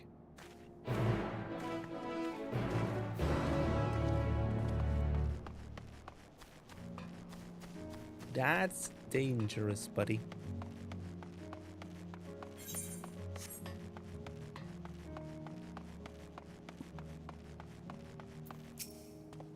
The war machine appears to be patrolling the area of its own volition. I wonder whether it is simply following its original orders or if it now serves to Loferoy. Everything was built on an enormous scale, and with thick, cleanly cut stone. Where's our camera? Given what we now know, such similarities are no coincidence. As you can see, this place is littered with the remains of various types of war machine. While my comrades and I already recovered the tanks from the less damaged units, those that took a more severe beating are harder to scavenge. We decided to save those for another time, that time being now, rather than price them apart piece by piece. It would be quicker to remove the outer casing using compact explosives. With luck, we'll gain access to the tanks without rupturing them. Now, the force generated by these devices is relatively weak. I would advise you stand well clear to avoid being hit by any shrapnel. Before even bothering, you should check the machinist's ceruleum gauge to see if there's any left. It should still provide an accurate reading even when the unit itself is inactive. If the gauge is broken, I'll let you decide whether to use an explosive or not. Should you need more, come to me. Understood. Let's get to work.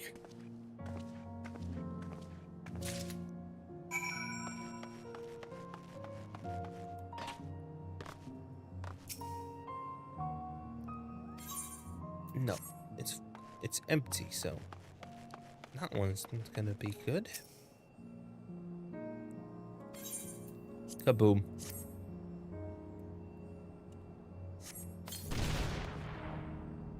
After successfully removing the war machine's outer casing and retrieving the ceruleum tank, you find it to be completely empty.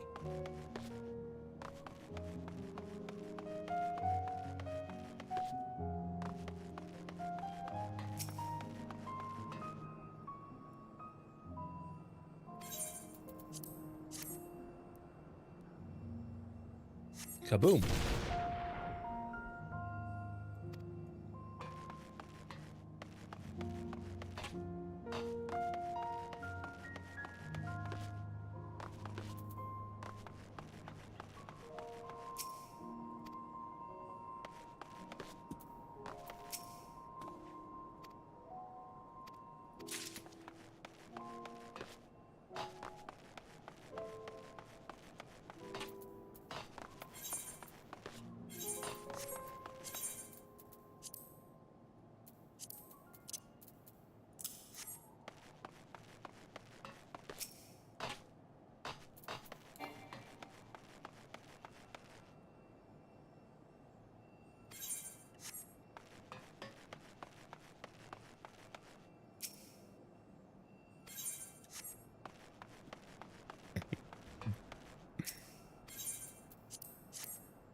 It's still half full.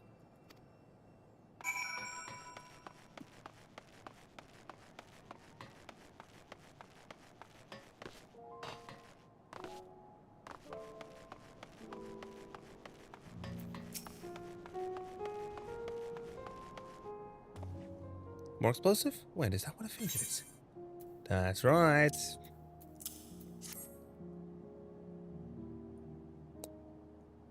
You've done it again. Truly, luck is on your side. With this, we should be able to refuel quite a few of our heaters. It's time we headed back. Wait here while I go and see how Alize and Alphino are faring. Ooh, I'm guessing I'm gonna get ambushed. I'm gonna either get ambushed or, well, cutscene.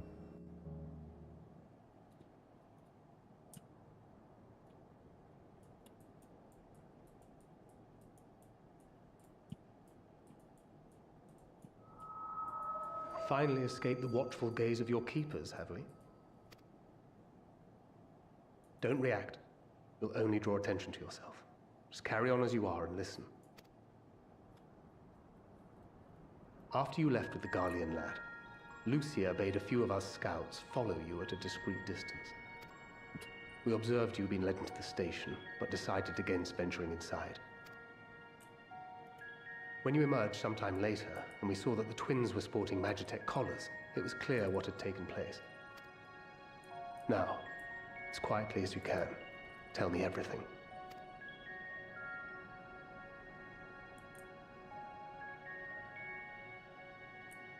The Legatus himself, eh? Now there's a surprise. This is also the first I've heard of a plan to join forces with the 10th and storm the Tower of Babel. An interesting development, and perhaps the opportunity we've been waiting for. Our comrades back at the camp also received some rather promising news, but it's still too early to get our hopes up. For now, keeping yourselves out of harm's way comes before all else. Whatever demands the Garleans make, indulge them.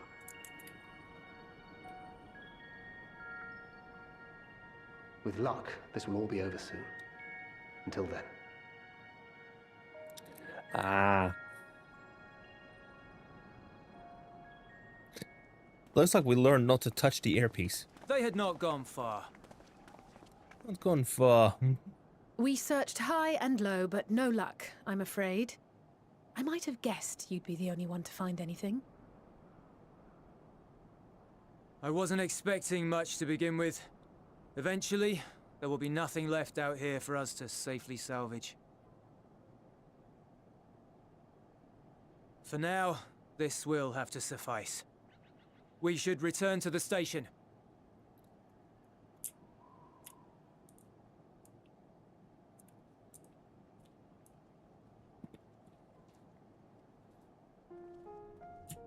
There we go. Ah, there you are.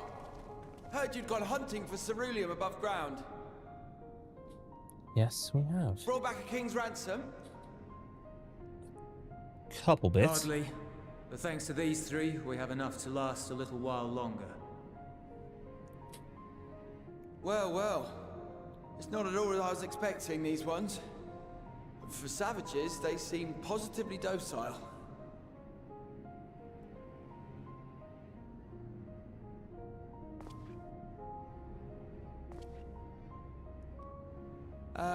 It's a poor attempt at humor. In all honesty, I'm grateful for your efforts. But even with another night of warmth, there are those among us who may not live to see the morrow.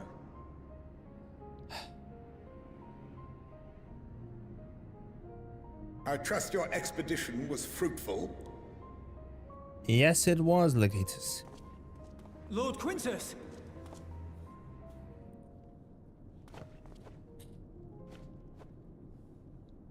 Use what you procured to refuel the armor.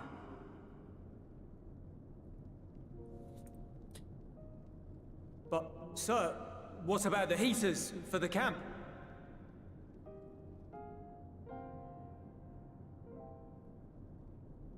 The time for action is upon us.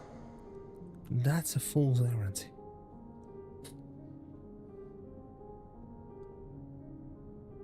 My men and I have matters to discuss. In the meantime, you are to wait here. Do not forget, you are being watched.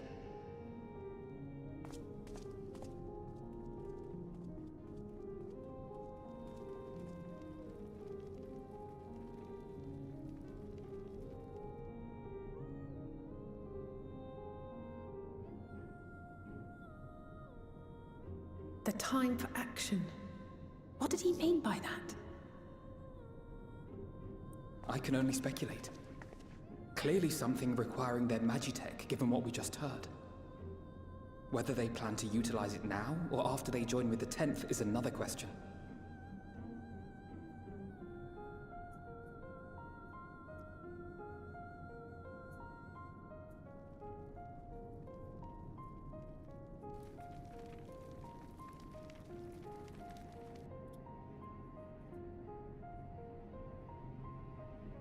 Will they ever escape this cold?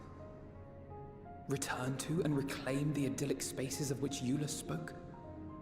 Eulus. Ah, there we go.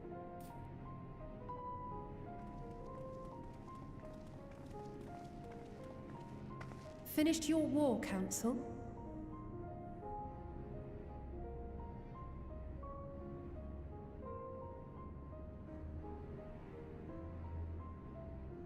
Alphino and Alize are to stay here, as our prisoners. They will be released once your comrades have relinquished their supplies and withdrawn from Garlean soil. Until our terms are met, they will be detained at a separate location.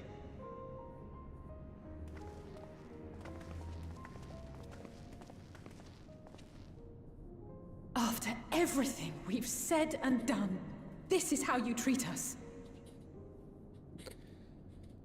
Our allies have but limited supplies. They may stave off cold and starvation for a short while, but what then?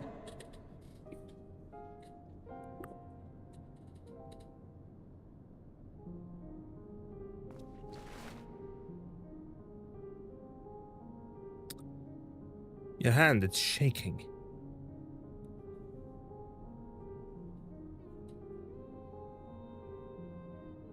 You haven't. Keeping yourselves out of harm's way comes before all else. Whatever demands the Garleans make, indulge them. And what would you have me do? Everything will be alright. Have faith.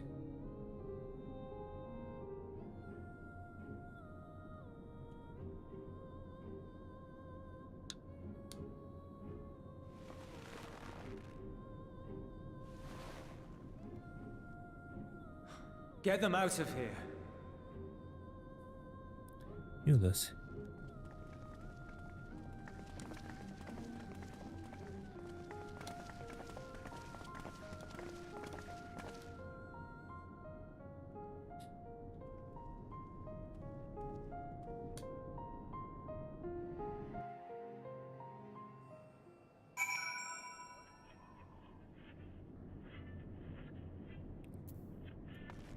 Eulus. Alphino and Alize will be fine, providing they do not resist. Alea Iacta Est. Once again, Euros has been entrusted with an enviable task. You will accompany me back to your camp, where I will meet with your leader and present Lord Quintus's demands. Before we depart, however, there is something I would ask of you. Assuming your contingent complies, the supplies they surrender will need to be transported here. That task falls to Legionaries Marcellinus and Octavia, who will pilot Magitech armor to your headquarters. You are to inform them that we are leaving shortly. You will tell them to ask the eel for further details. In those words. Once you've seen to that, meet me by the exit.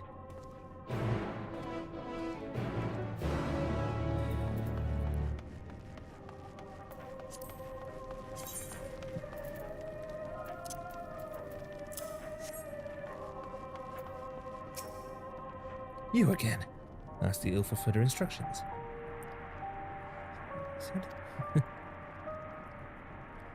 So that's the way. That's to be the way of it. After all this.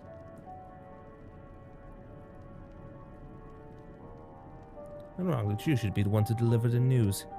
If those are my orders, and so be it, for the glory of Garlemald.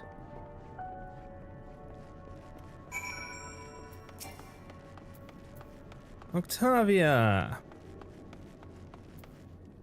And... oops. What do you want with me? Steele. Quintus has reached a decision. I knew he would. He would understand the savage is a ruthless, merciless creature, and to defeat him, we too must be uncompromising. Okay, that's not good.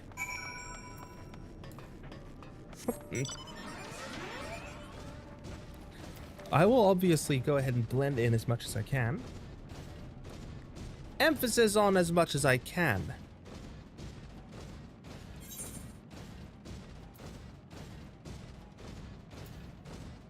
Since one cannot be... it cannot be easy.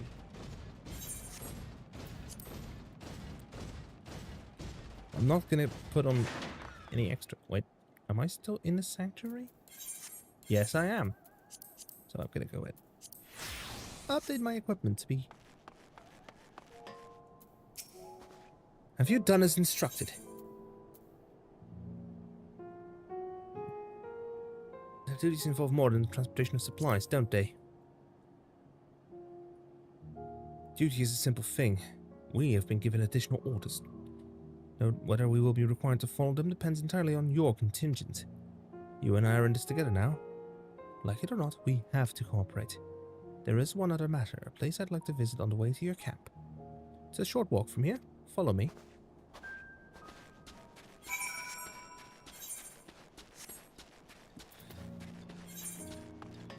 A short walk, he says.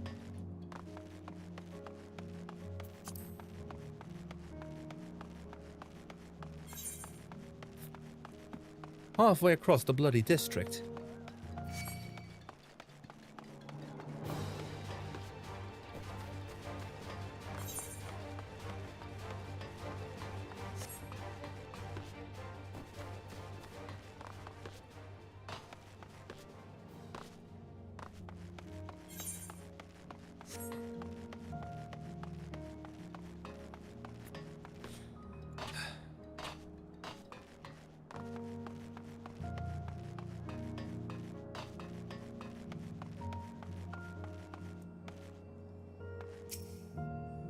Yunus lingers by the ruins, reluctant to leave and reluctant to stay, unable to move on.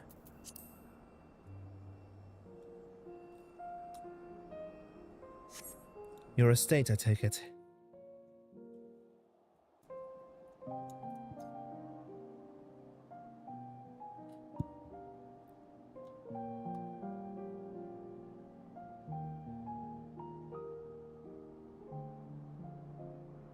This is my home. Our home.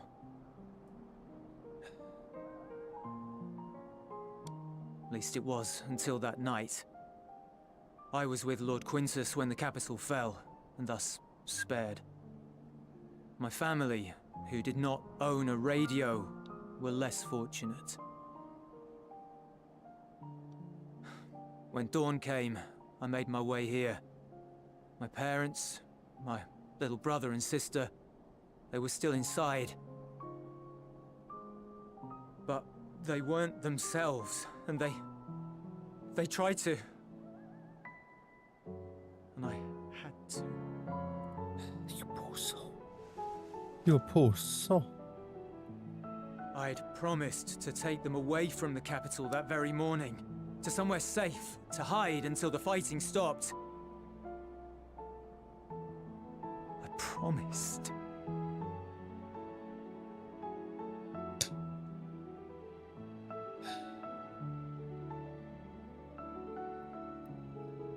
The Garlean flag bears a chain.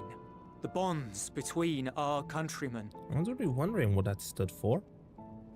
A red link at its center. The blood of the fallen. Our loved ones who lived and died for Garlemald.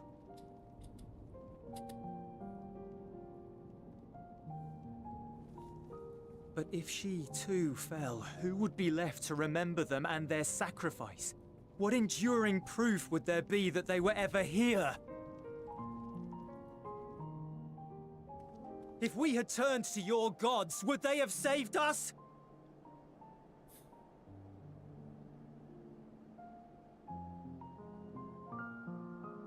I'm sorry, forget I spoke. It's okay. We should go. It's okay, Eulus. Eulus, it's been...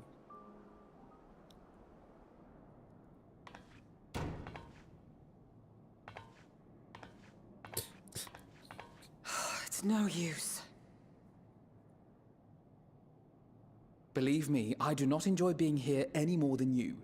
But he wanted us to play along, so that is what we will do.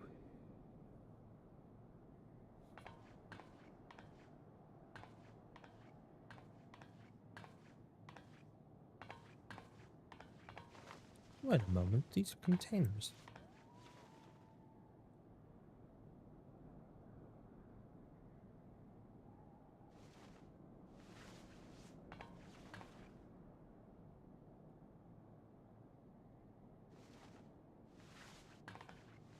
Huddle together for warmth.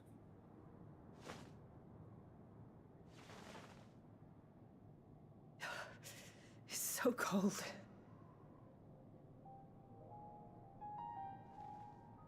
Painfully so.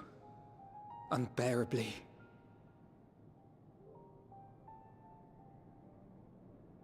I've been thinking about what Quintus said. About why no one would accept Garlean rule. Irreconcilable differences. When coexistence isn't an option, only conquest remains. Varys at Gimlet said much the same. Only by uniting the world beneath a single standard would we rid ourselves of the Ascians. United as one people, one race cleansed of imperfections. A cold and unforgiving vision. And when we fail to live up to their standards, what place is there for us in their world? I don't know why I decided to do that. But the truly sad, truly frustrating thing is how damnably similar it all is to the lofty ideals of Father and the Forum. Non-intervention. Always non-intervention. Protect our knowledge and our people, and to hells with the rest of you. And yet, I can see how it happened. Varys and Father looked to their elders for guidance and took their virtues as their own. But for this world was of their making. In who else could they place their trust? All of us lost in a sea of chaos, searching desperately for purpose and meaning. But it shouldn't just be an extension of another's. It has to be ours. It has to be. We all have a stake in this world. No one should be silenced. This. I won't deny that we lack the experience of people such as Father or Quintus. Perhaps they've come to see the world as a series of problems, and the most efficient way of solving them, to reduce everything to fundamental forms. A stone is a stone, a cloud, a flower, no more than that.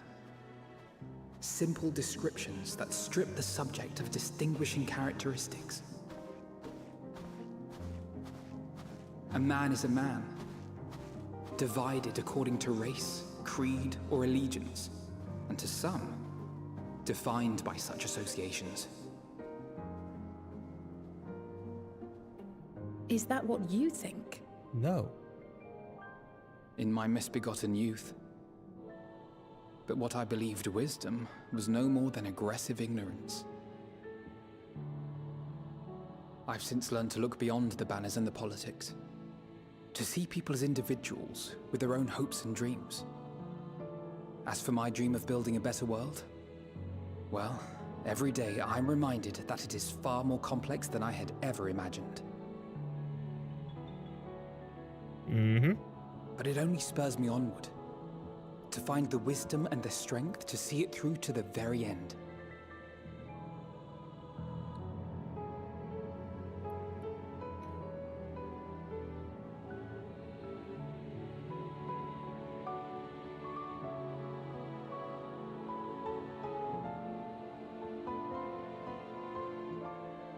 All of our supplies and an immediate withdrawal. These are your conditions. Demands. And you forgot about the airship. Once again, you will leave one behind. It will be used to return the prisoners. Their collars will be removed prior to the exchange.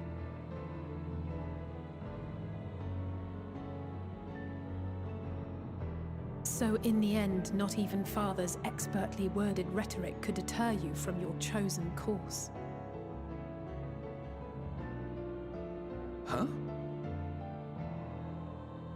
Not that I thought for a moment that it would.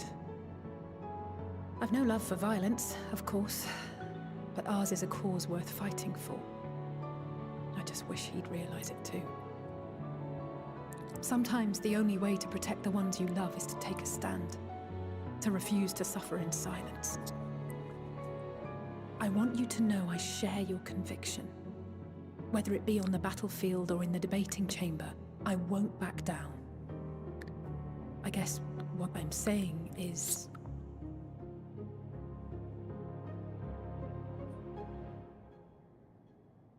You've found your own reason to fight. Yes. Yes, I have. God's willing, there will come a day when we can finally lay down our arms, and there will be peace. But not until the Telophoroi have been defeated once and for all.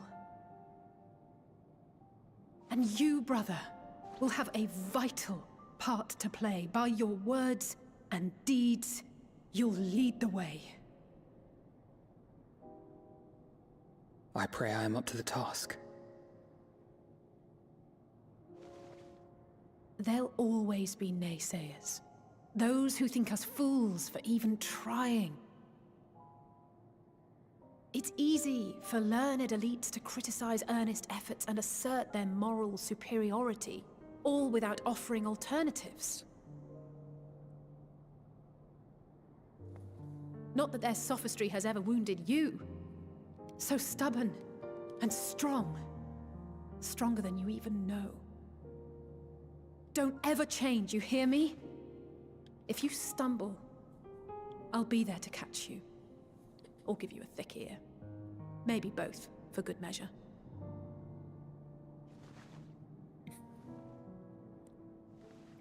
Thank you, Alice.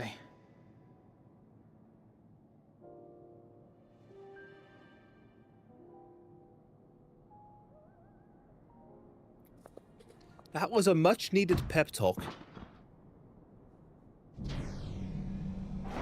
Estinian. He's just your dragoon.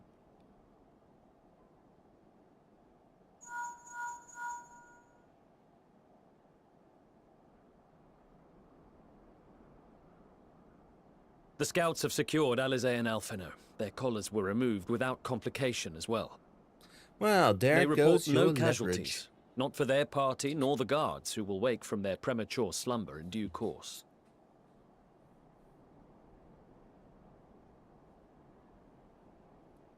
It would appear the situation has changed. You've lost your I leverage. propose new terms. We have information that will be of great interest to Lord Quintus, and I wish to speak with him in person.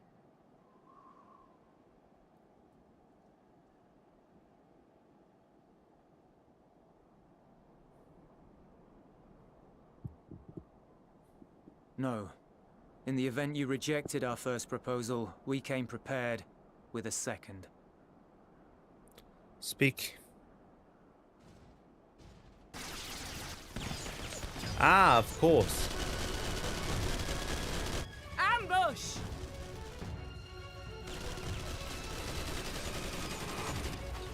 More are coming! Make ready!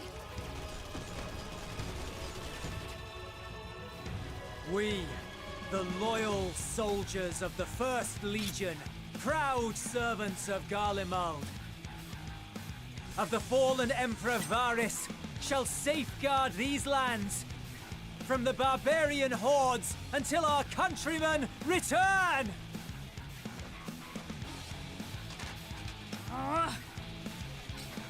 Stop, both of you!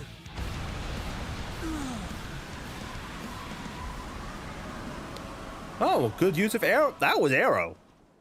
That was actually a bit of a more powerful variant This of it. child may be the worst emissary I've ever seen.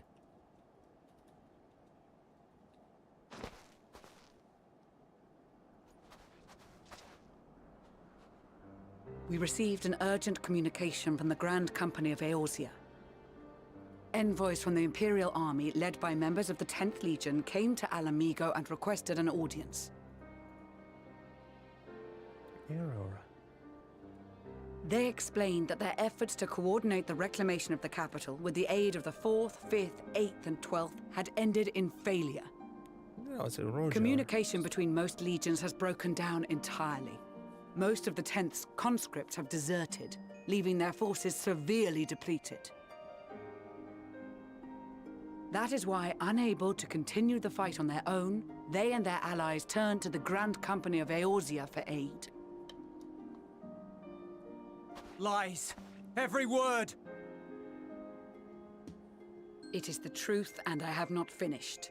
The 10th has requested that we deliver a message to Lord Quintus. Have the ill stand down.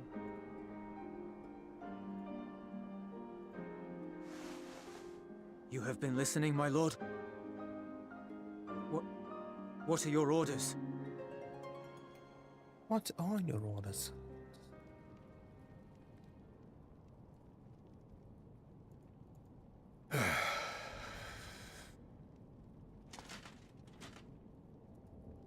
Inform her that we will honor the 10th's decision.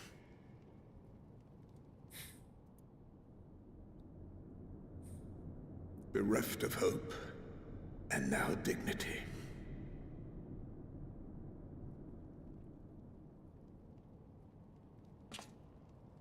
I release you from your duty. All of you.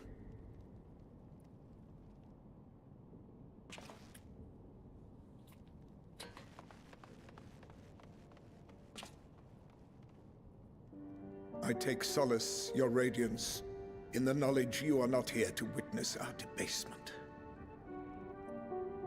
'Twas a grand, glorious dream we shared. Of a world united, of peace and prosperity.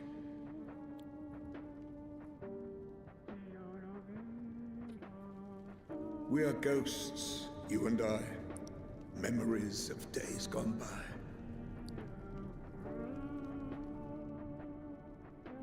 Bonds forged in blood that I will not see tarnished.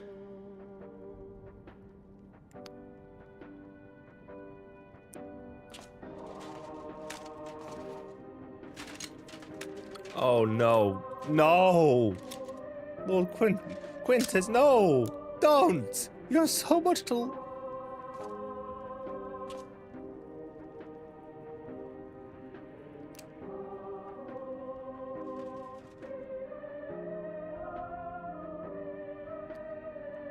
still play your part in the reconstruction efforts.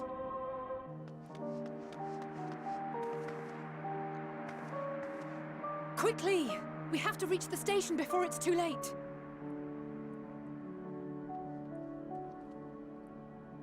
If there is still a chance that Quintus will agree to a truce, we must take it. I just hope we get there before he and his men do something rash.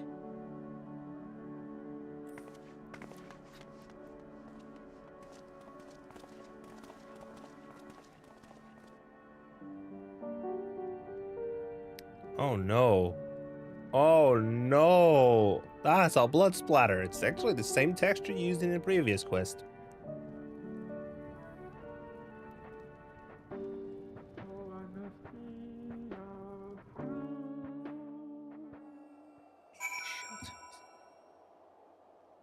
Your brother died in surrender, huh?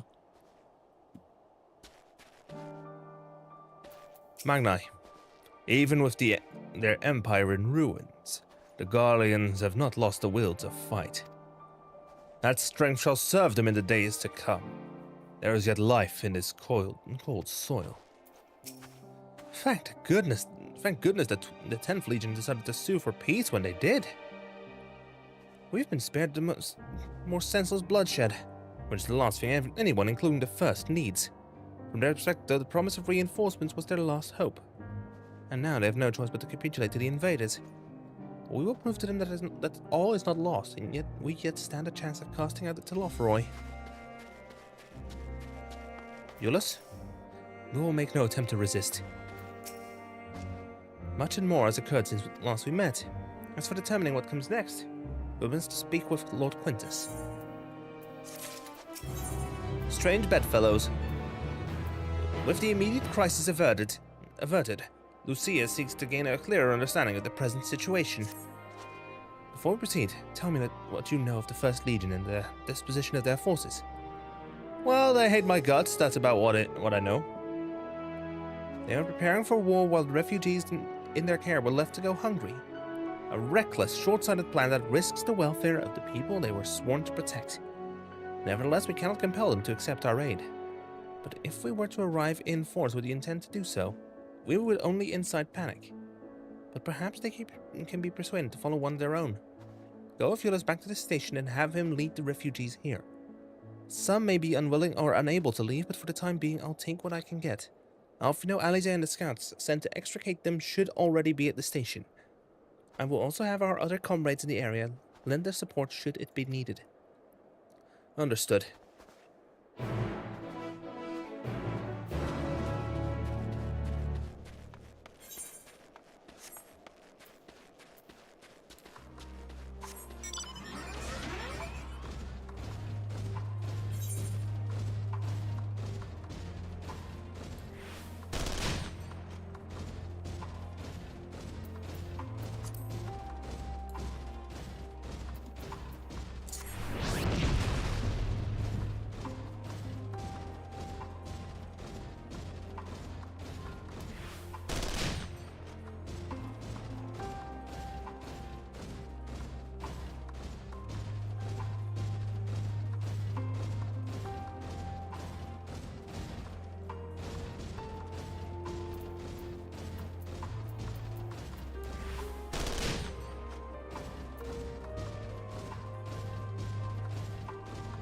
Ooh.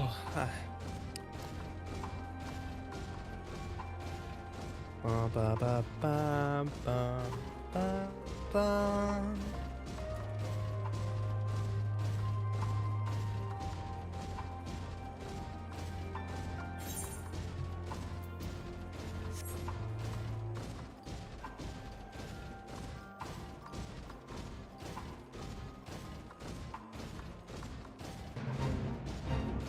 Metal Gear Solid.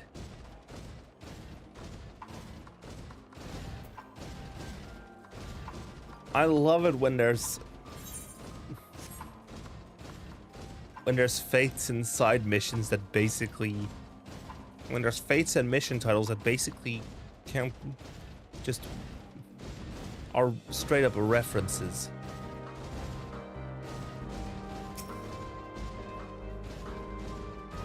this person is actually at level 100 already. And is currently progging MSQ. It's progging the Endwalker MSQ. Huh.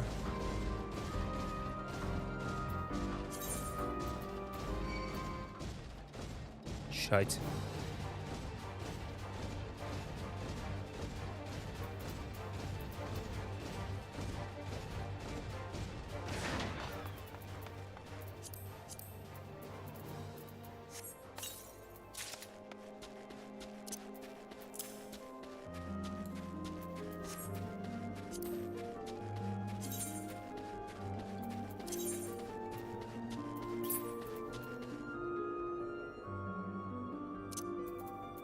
Remove that, put that in.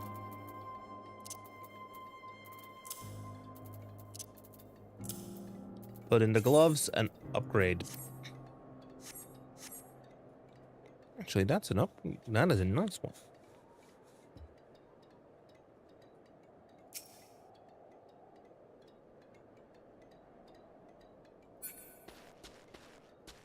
Urianje.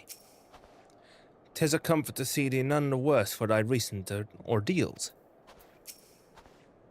Oh, I didn't expect you to arrive so soon. There's been a development. Perhaps you'd best see for yourself. What are you doing back here? Where are Julius and the others? Okay, then.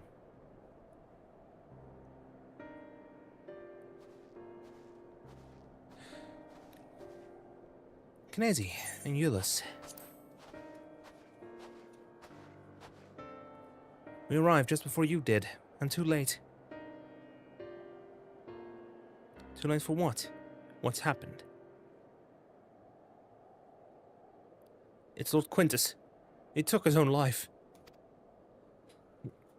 Oh no. After the news about the 10th, he relieved us of our duties. Then, when he was alone, he... No, he wouldn't.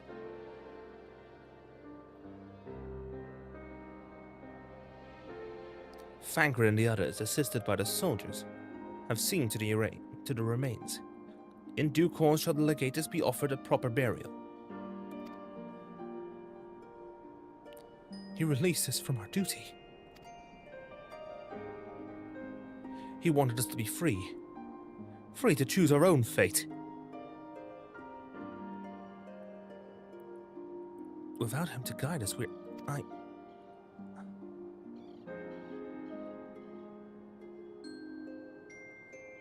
I have just this moment spoken with Lucia. We should be ready to commence the transfer of the refugees here to Camp Broken Glass, should they be willing to accept our aid. Some would rather die, but most of us just want to live. Songs and standards be damned. We just want to live.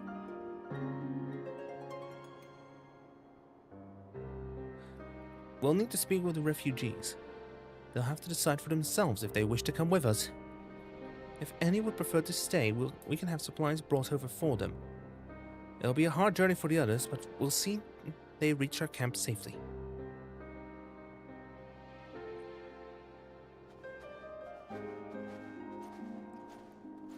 Julius, as the highest, were you his second in command? If so, that makes you the highest ranking officer there. Let's see him now. After what happened to his family, the first was all Julius had left. Now even that's been taken away from him. He's not alone in that either. There's a comfort in having someone to follow, someone to lead.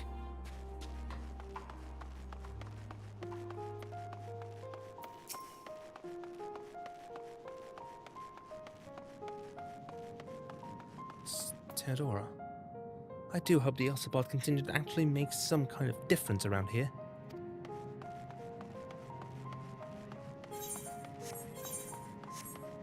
We'll do our best.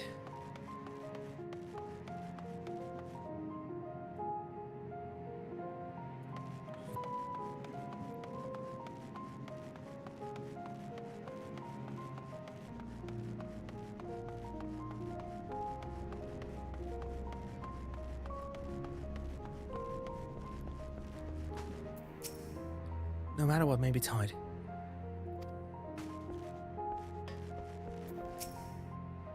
Pride, our culture, our knowledge, all of it gone. At least the pain proves I'm not dead yet. To employ healing magics now would likely invite catastrophe, as thou canst attest from thine experiences at Victor's spoils. Indeed, the Garleans view our ability to manipulate ether with the same suspicion that many Eorzeans do magitech.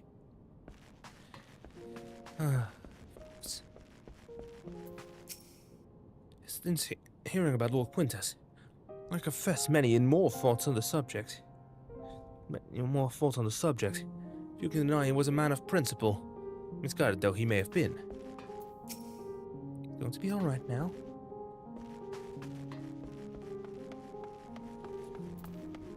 Decimus? Lord Quintus was our rock in the storm, and now we are without a leader, without direction. Nevertheless, we must live on. Even if that means consorting with our former enemies. Well, what do you want? Estinian? I know not how to offer encouragement or solace to these poor souls. But if it's safe passage to our camp they need, I'd gladly oblige. Okay, so I'm still trying to get this Ephraim working again. If nothing else, we might be able to reach other parts of the city to scavenge for provisions.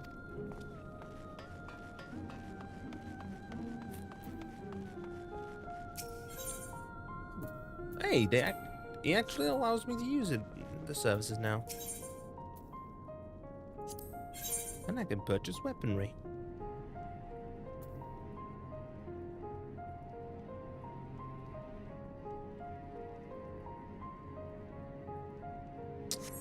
Nope, I only have Idurium, I think.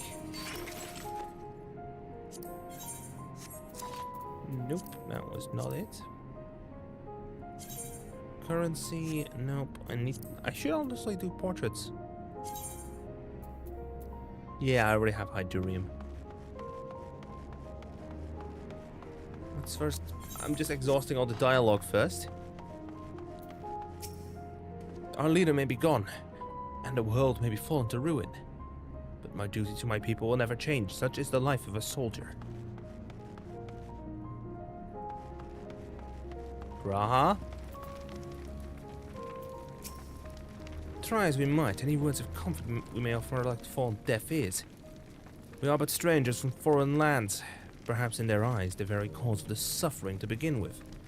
Nevertheless, we mustn't give up.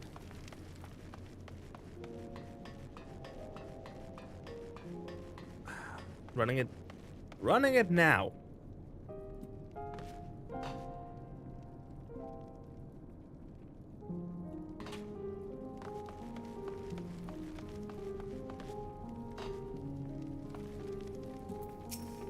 Malleus, get out of my ear, will you? I'm exhausted. The last thing I need is you and your drivel.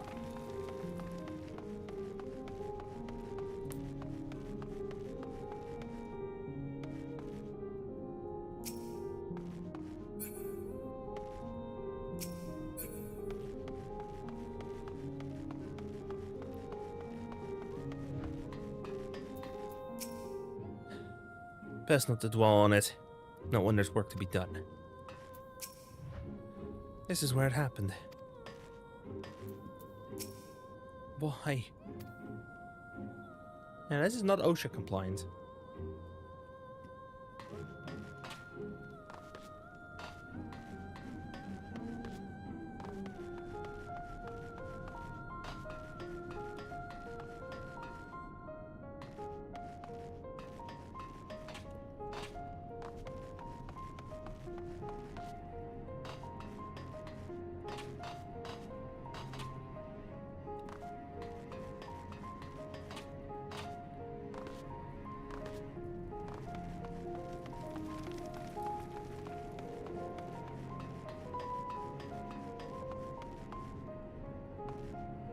Sabinianos.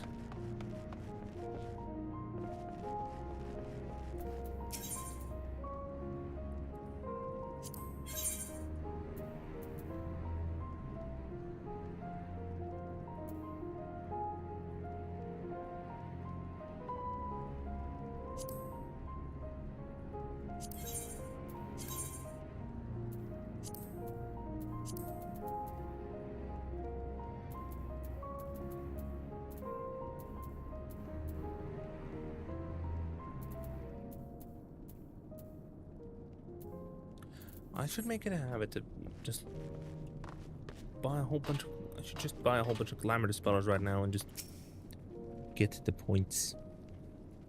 Oh.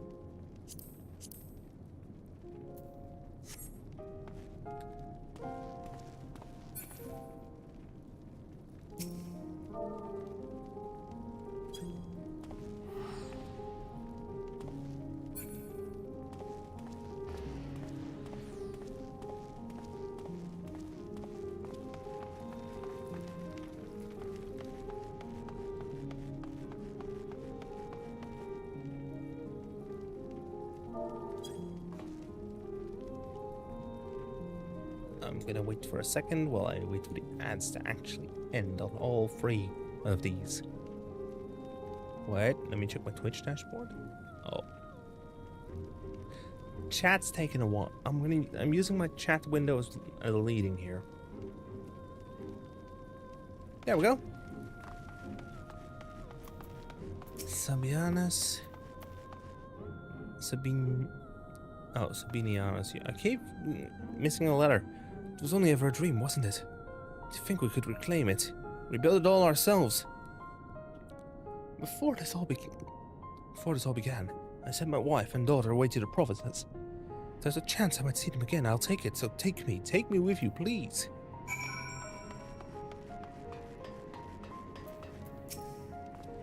I got the Aetheryte sword in the end. All it took was a few adjustments, and now it works as well as it ever did. From what I can tell, the one in Laterum is also functioning as normal. That's where you lot are staying, isn't it?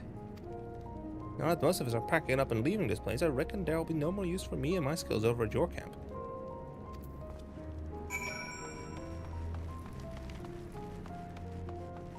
Oh. Hey, quest just popped.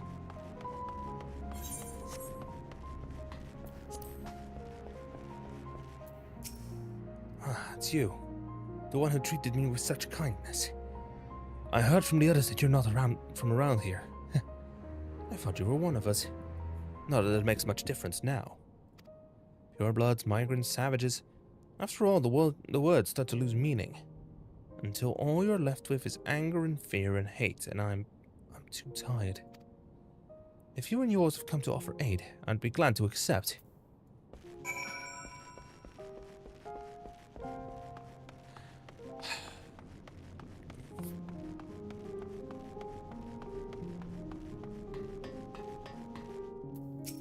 Alphino? We have much to discuss. Our rescue, the attack on Camp Broken Glass. What we'd hope to talk about with Quintus. But all of that can wait. More urgent matters demand our attention. Are any of the refugees willing to come to our camp? Thank the 12. Thank the 12. You and I should go first to secure the route back to Camp Broken Glass. With all the creatures and tempered skulking about, I expect we'll have our hands full. This should come in handy. Conqueror's Chain, courtesy of our lamented friends. I'd save it for the tempered, though. I'll mark a few points that need surveying on our map. Once you've taken care of the riffraff, we'll meet back at our camp.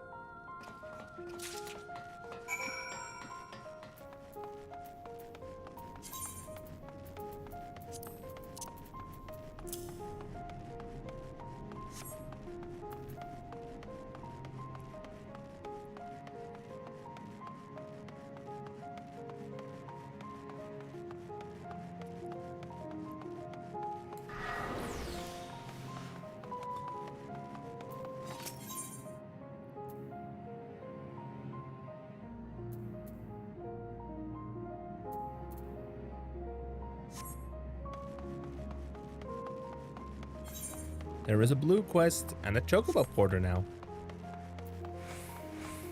Oh, one of the Temple Knights is playing Chocobo Porter.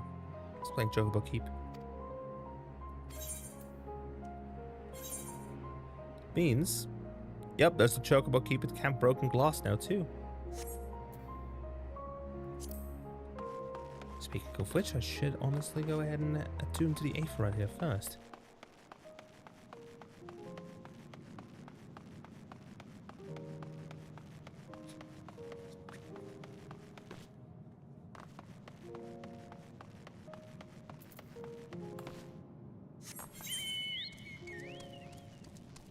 there's blue here in pursuit of power, and blue up here.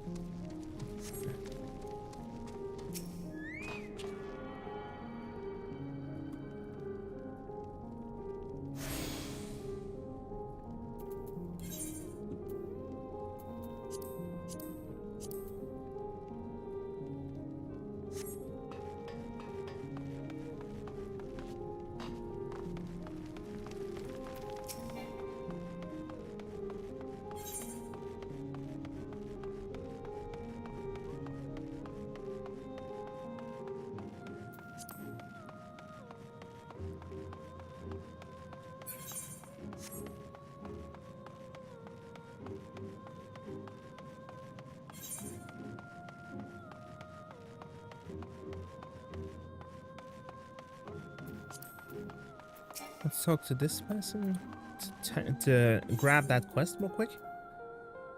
A woman with startling blue hair is in search of her son who has disappeared without a trace. Excuse me, sir. Have you seen a little boy with hair a similar shade to mine? It's my son, and I can't find him anywhere. It all started when I told him we ought to seek refuge in your encampment, and he started wailing and sobbing like I'd never seen. Okay, I gotta find him then.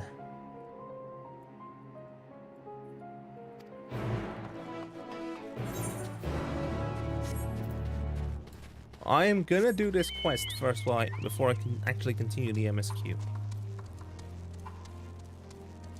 I know not to use the Conqueror's Chain.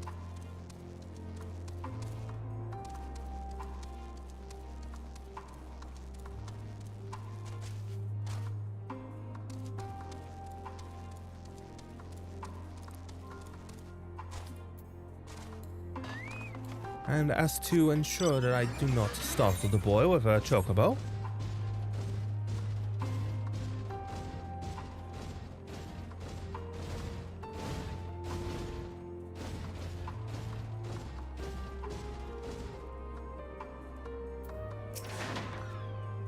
you there, lad. Another blocked street? Who are you? What isn't you? Tell her I won't go to Mimi's camp. I'm going home.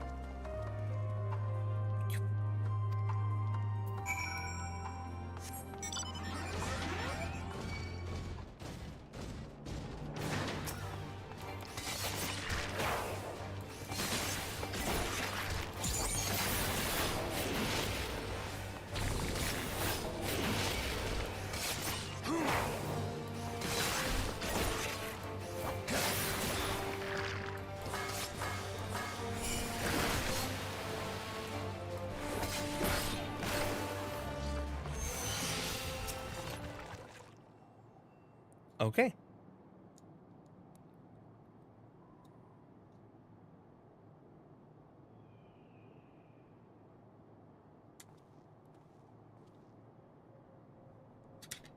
Stop following me. Listen.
hate these following missions.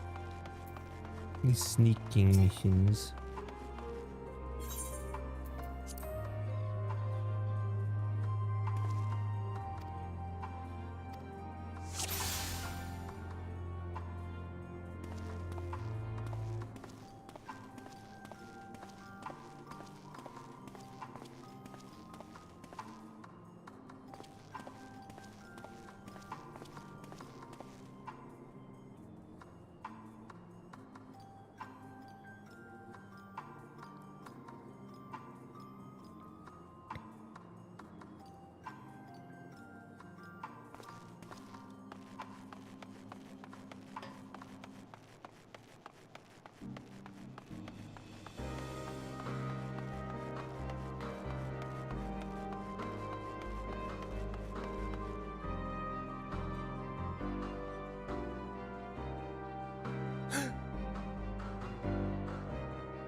Must have been the wind.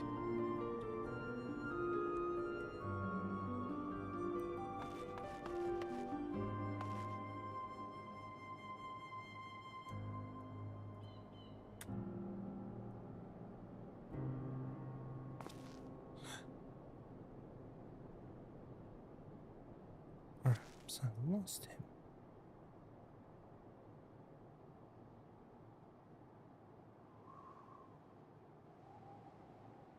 Must have been the wind.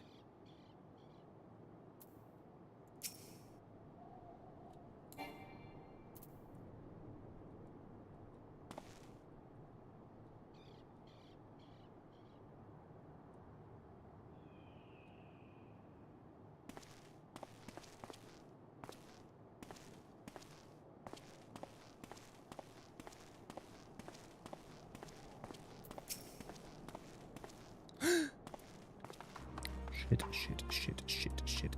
Is someone there?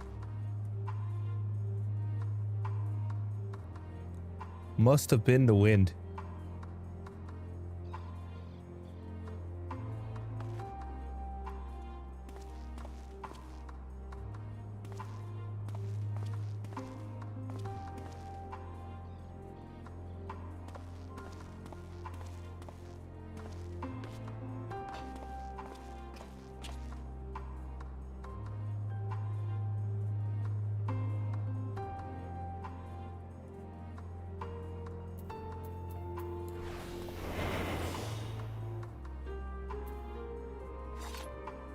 This can't be. Now is the time to speak.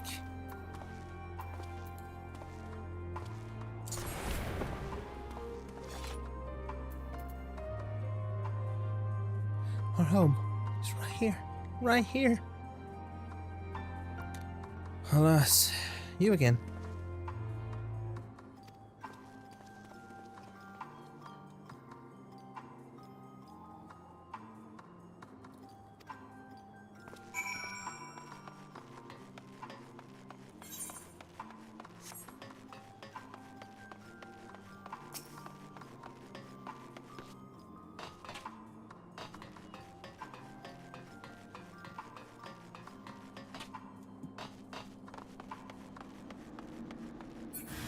Okay, kid.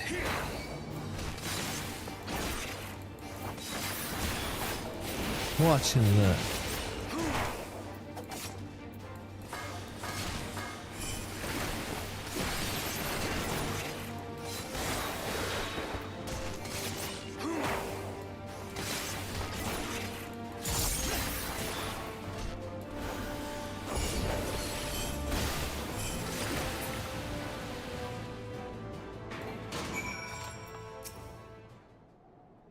Are you all right?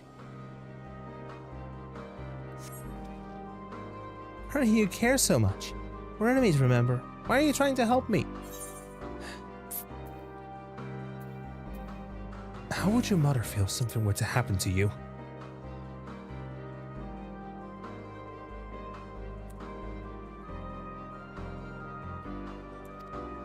She specifically asked me to help you. To find you. And bring you back.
Rest thy warfare over.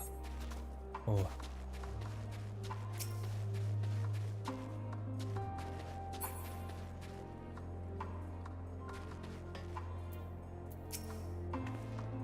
was wondering when I would see you again.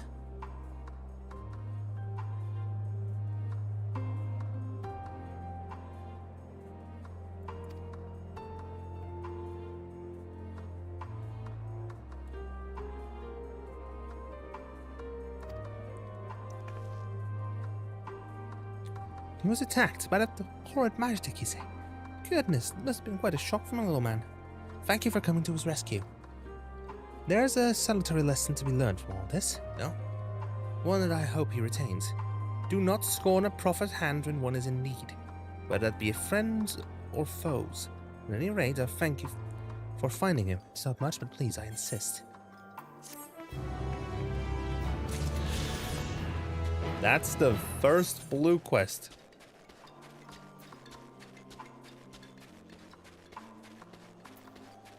That's the first blue quest done. For Garlemald.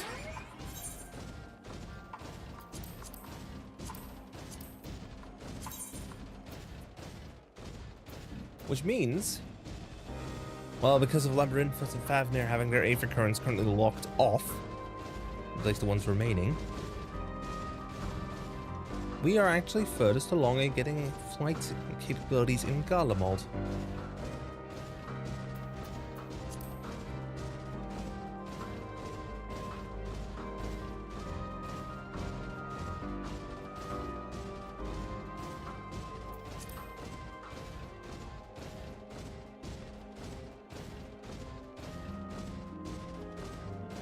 Oh no, it's a... Oh no, it's a purple.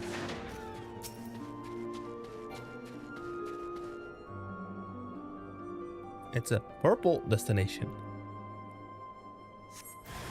Aha.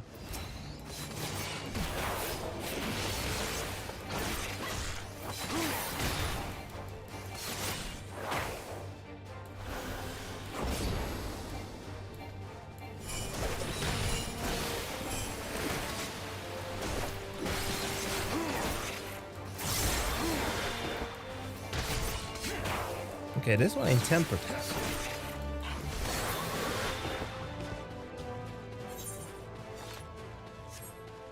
Now I go to the runaway train.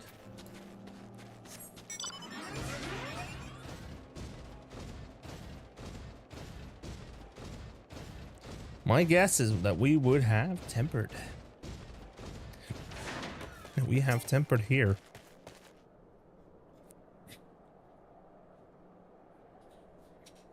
Here be tempered. Yep.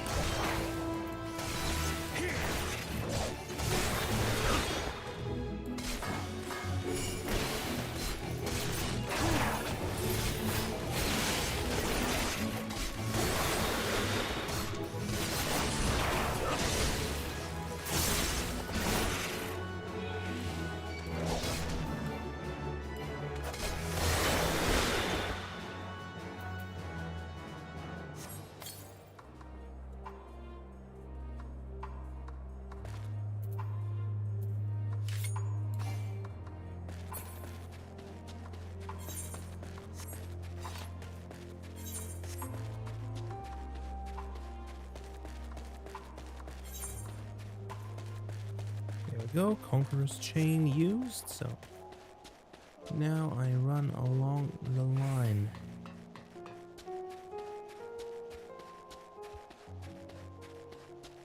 Hey, they had cars. Wait a moment. Let me check here. Yeah, they had automobiles. They're clunky models, but they can... But that's probably because they are very much,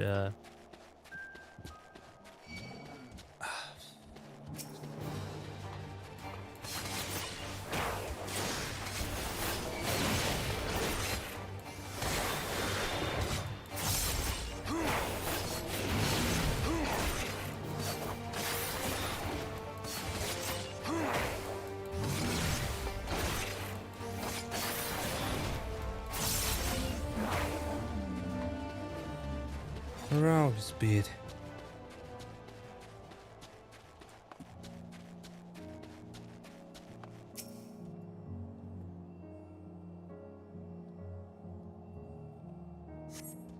You see no threats on the path ahead.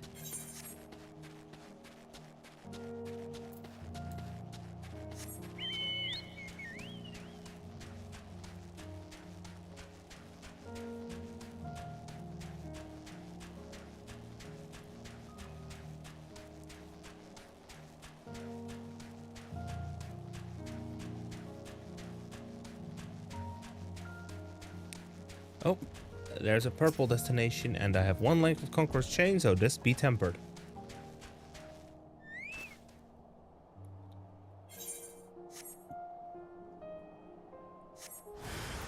Yep.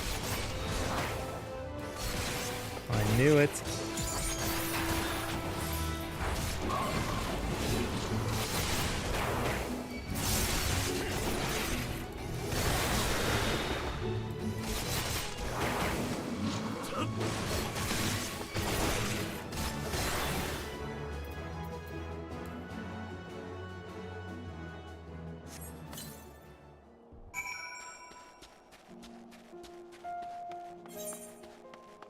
Let me talk to Thancred. For that there is... Because Thancred may be up ahead, and that is Thancred.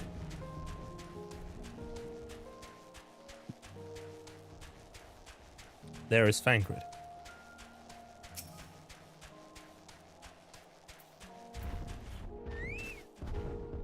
Ah, there you are. As expected, I ran into a few beasts who went down without much of a fight. The Tempered proved somewhat troublesome, but those chains should keep them under control until our allies take them into custody. With that taken care of, I'm to gather a few supplies, then return to the station. While I see to that, would you mind apprising Lucia of our progress? As it happens, I have some rather pertinent information from our recent scouting forays, but I'll save that for later. First things first, and all that. I swear to God, if you got yourself tempered again by an Asian.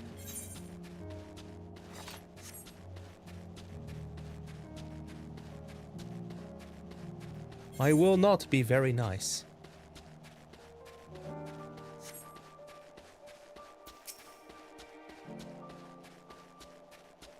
And another Temple Knight takes the role of a Chocobo Keep.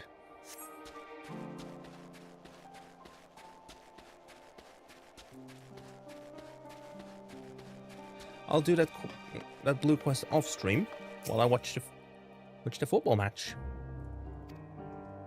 Geez, I'm told somewhere receptive to our proposal, but I would hear your first-hand account. That so many did not hesitate to accept proves how desperate the situation has become. We'll do our best to make them feel welcome. The troops who participated in the ambush are no exception.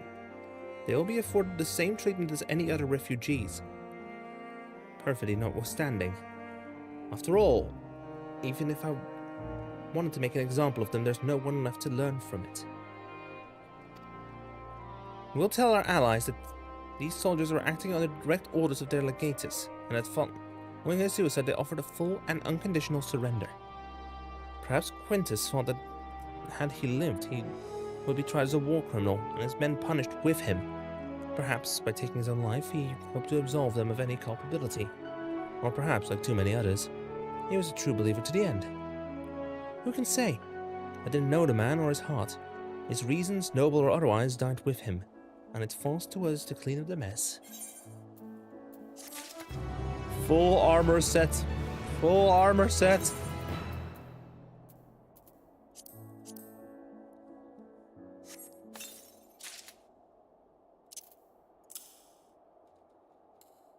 Yay, another headband of scouting. Let's click out the Hyduru. Let's move this one out of my inventory and put this one back in. And click.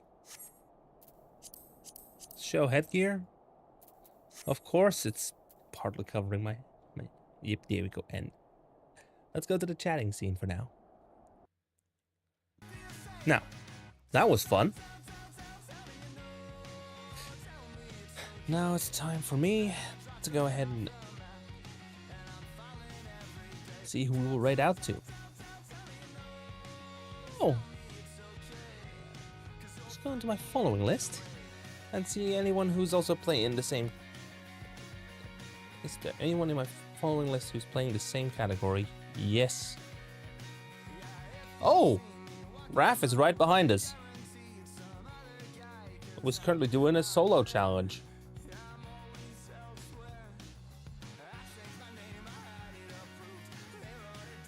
He's doing it completely solo. Hence his character's name, Solo Only. So I want to wish you all a wonderful evening, and I'll see you all next week for the VTuber SummerSlam, organized by Gamers Outreach. Bye bye!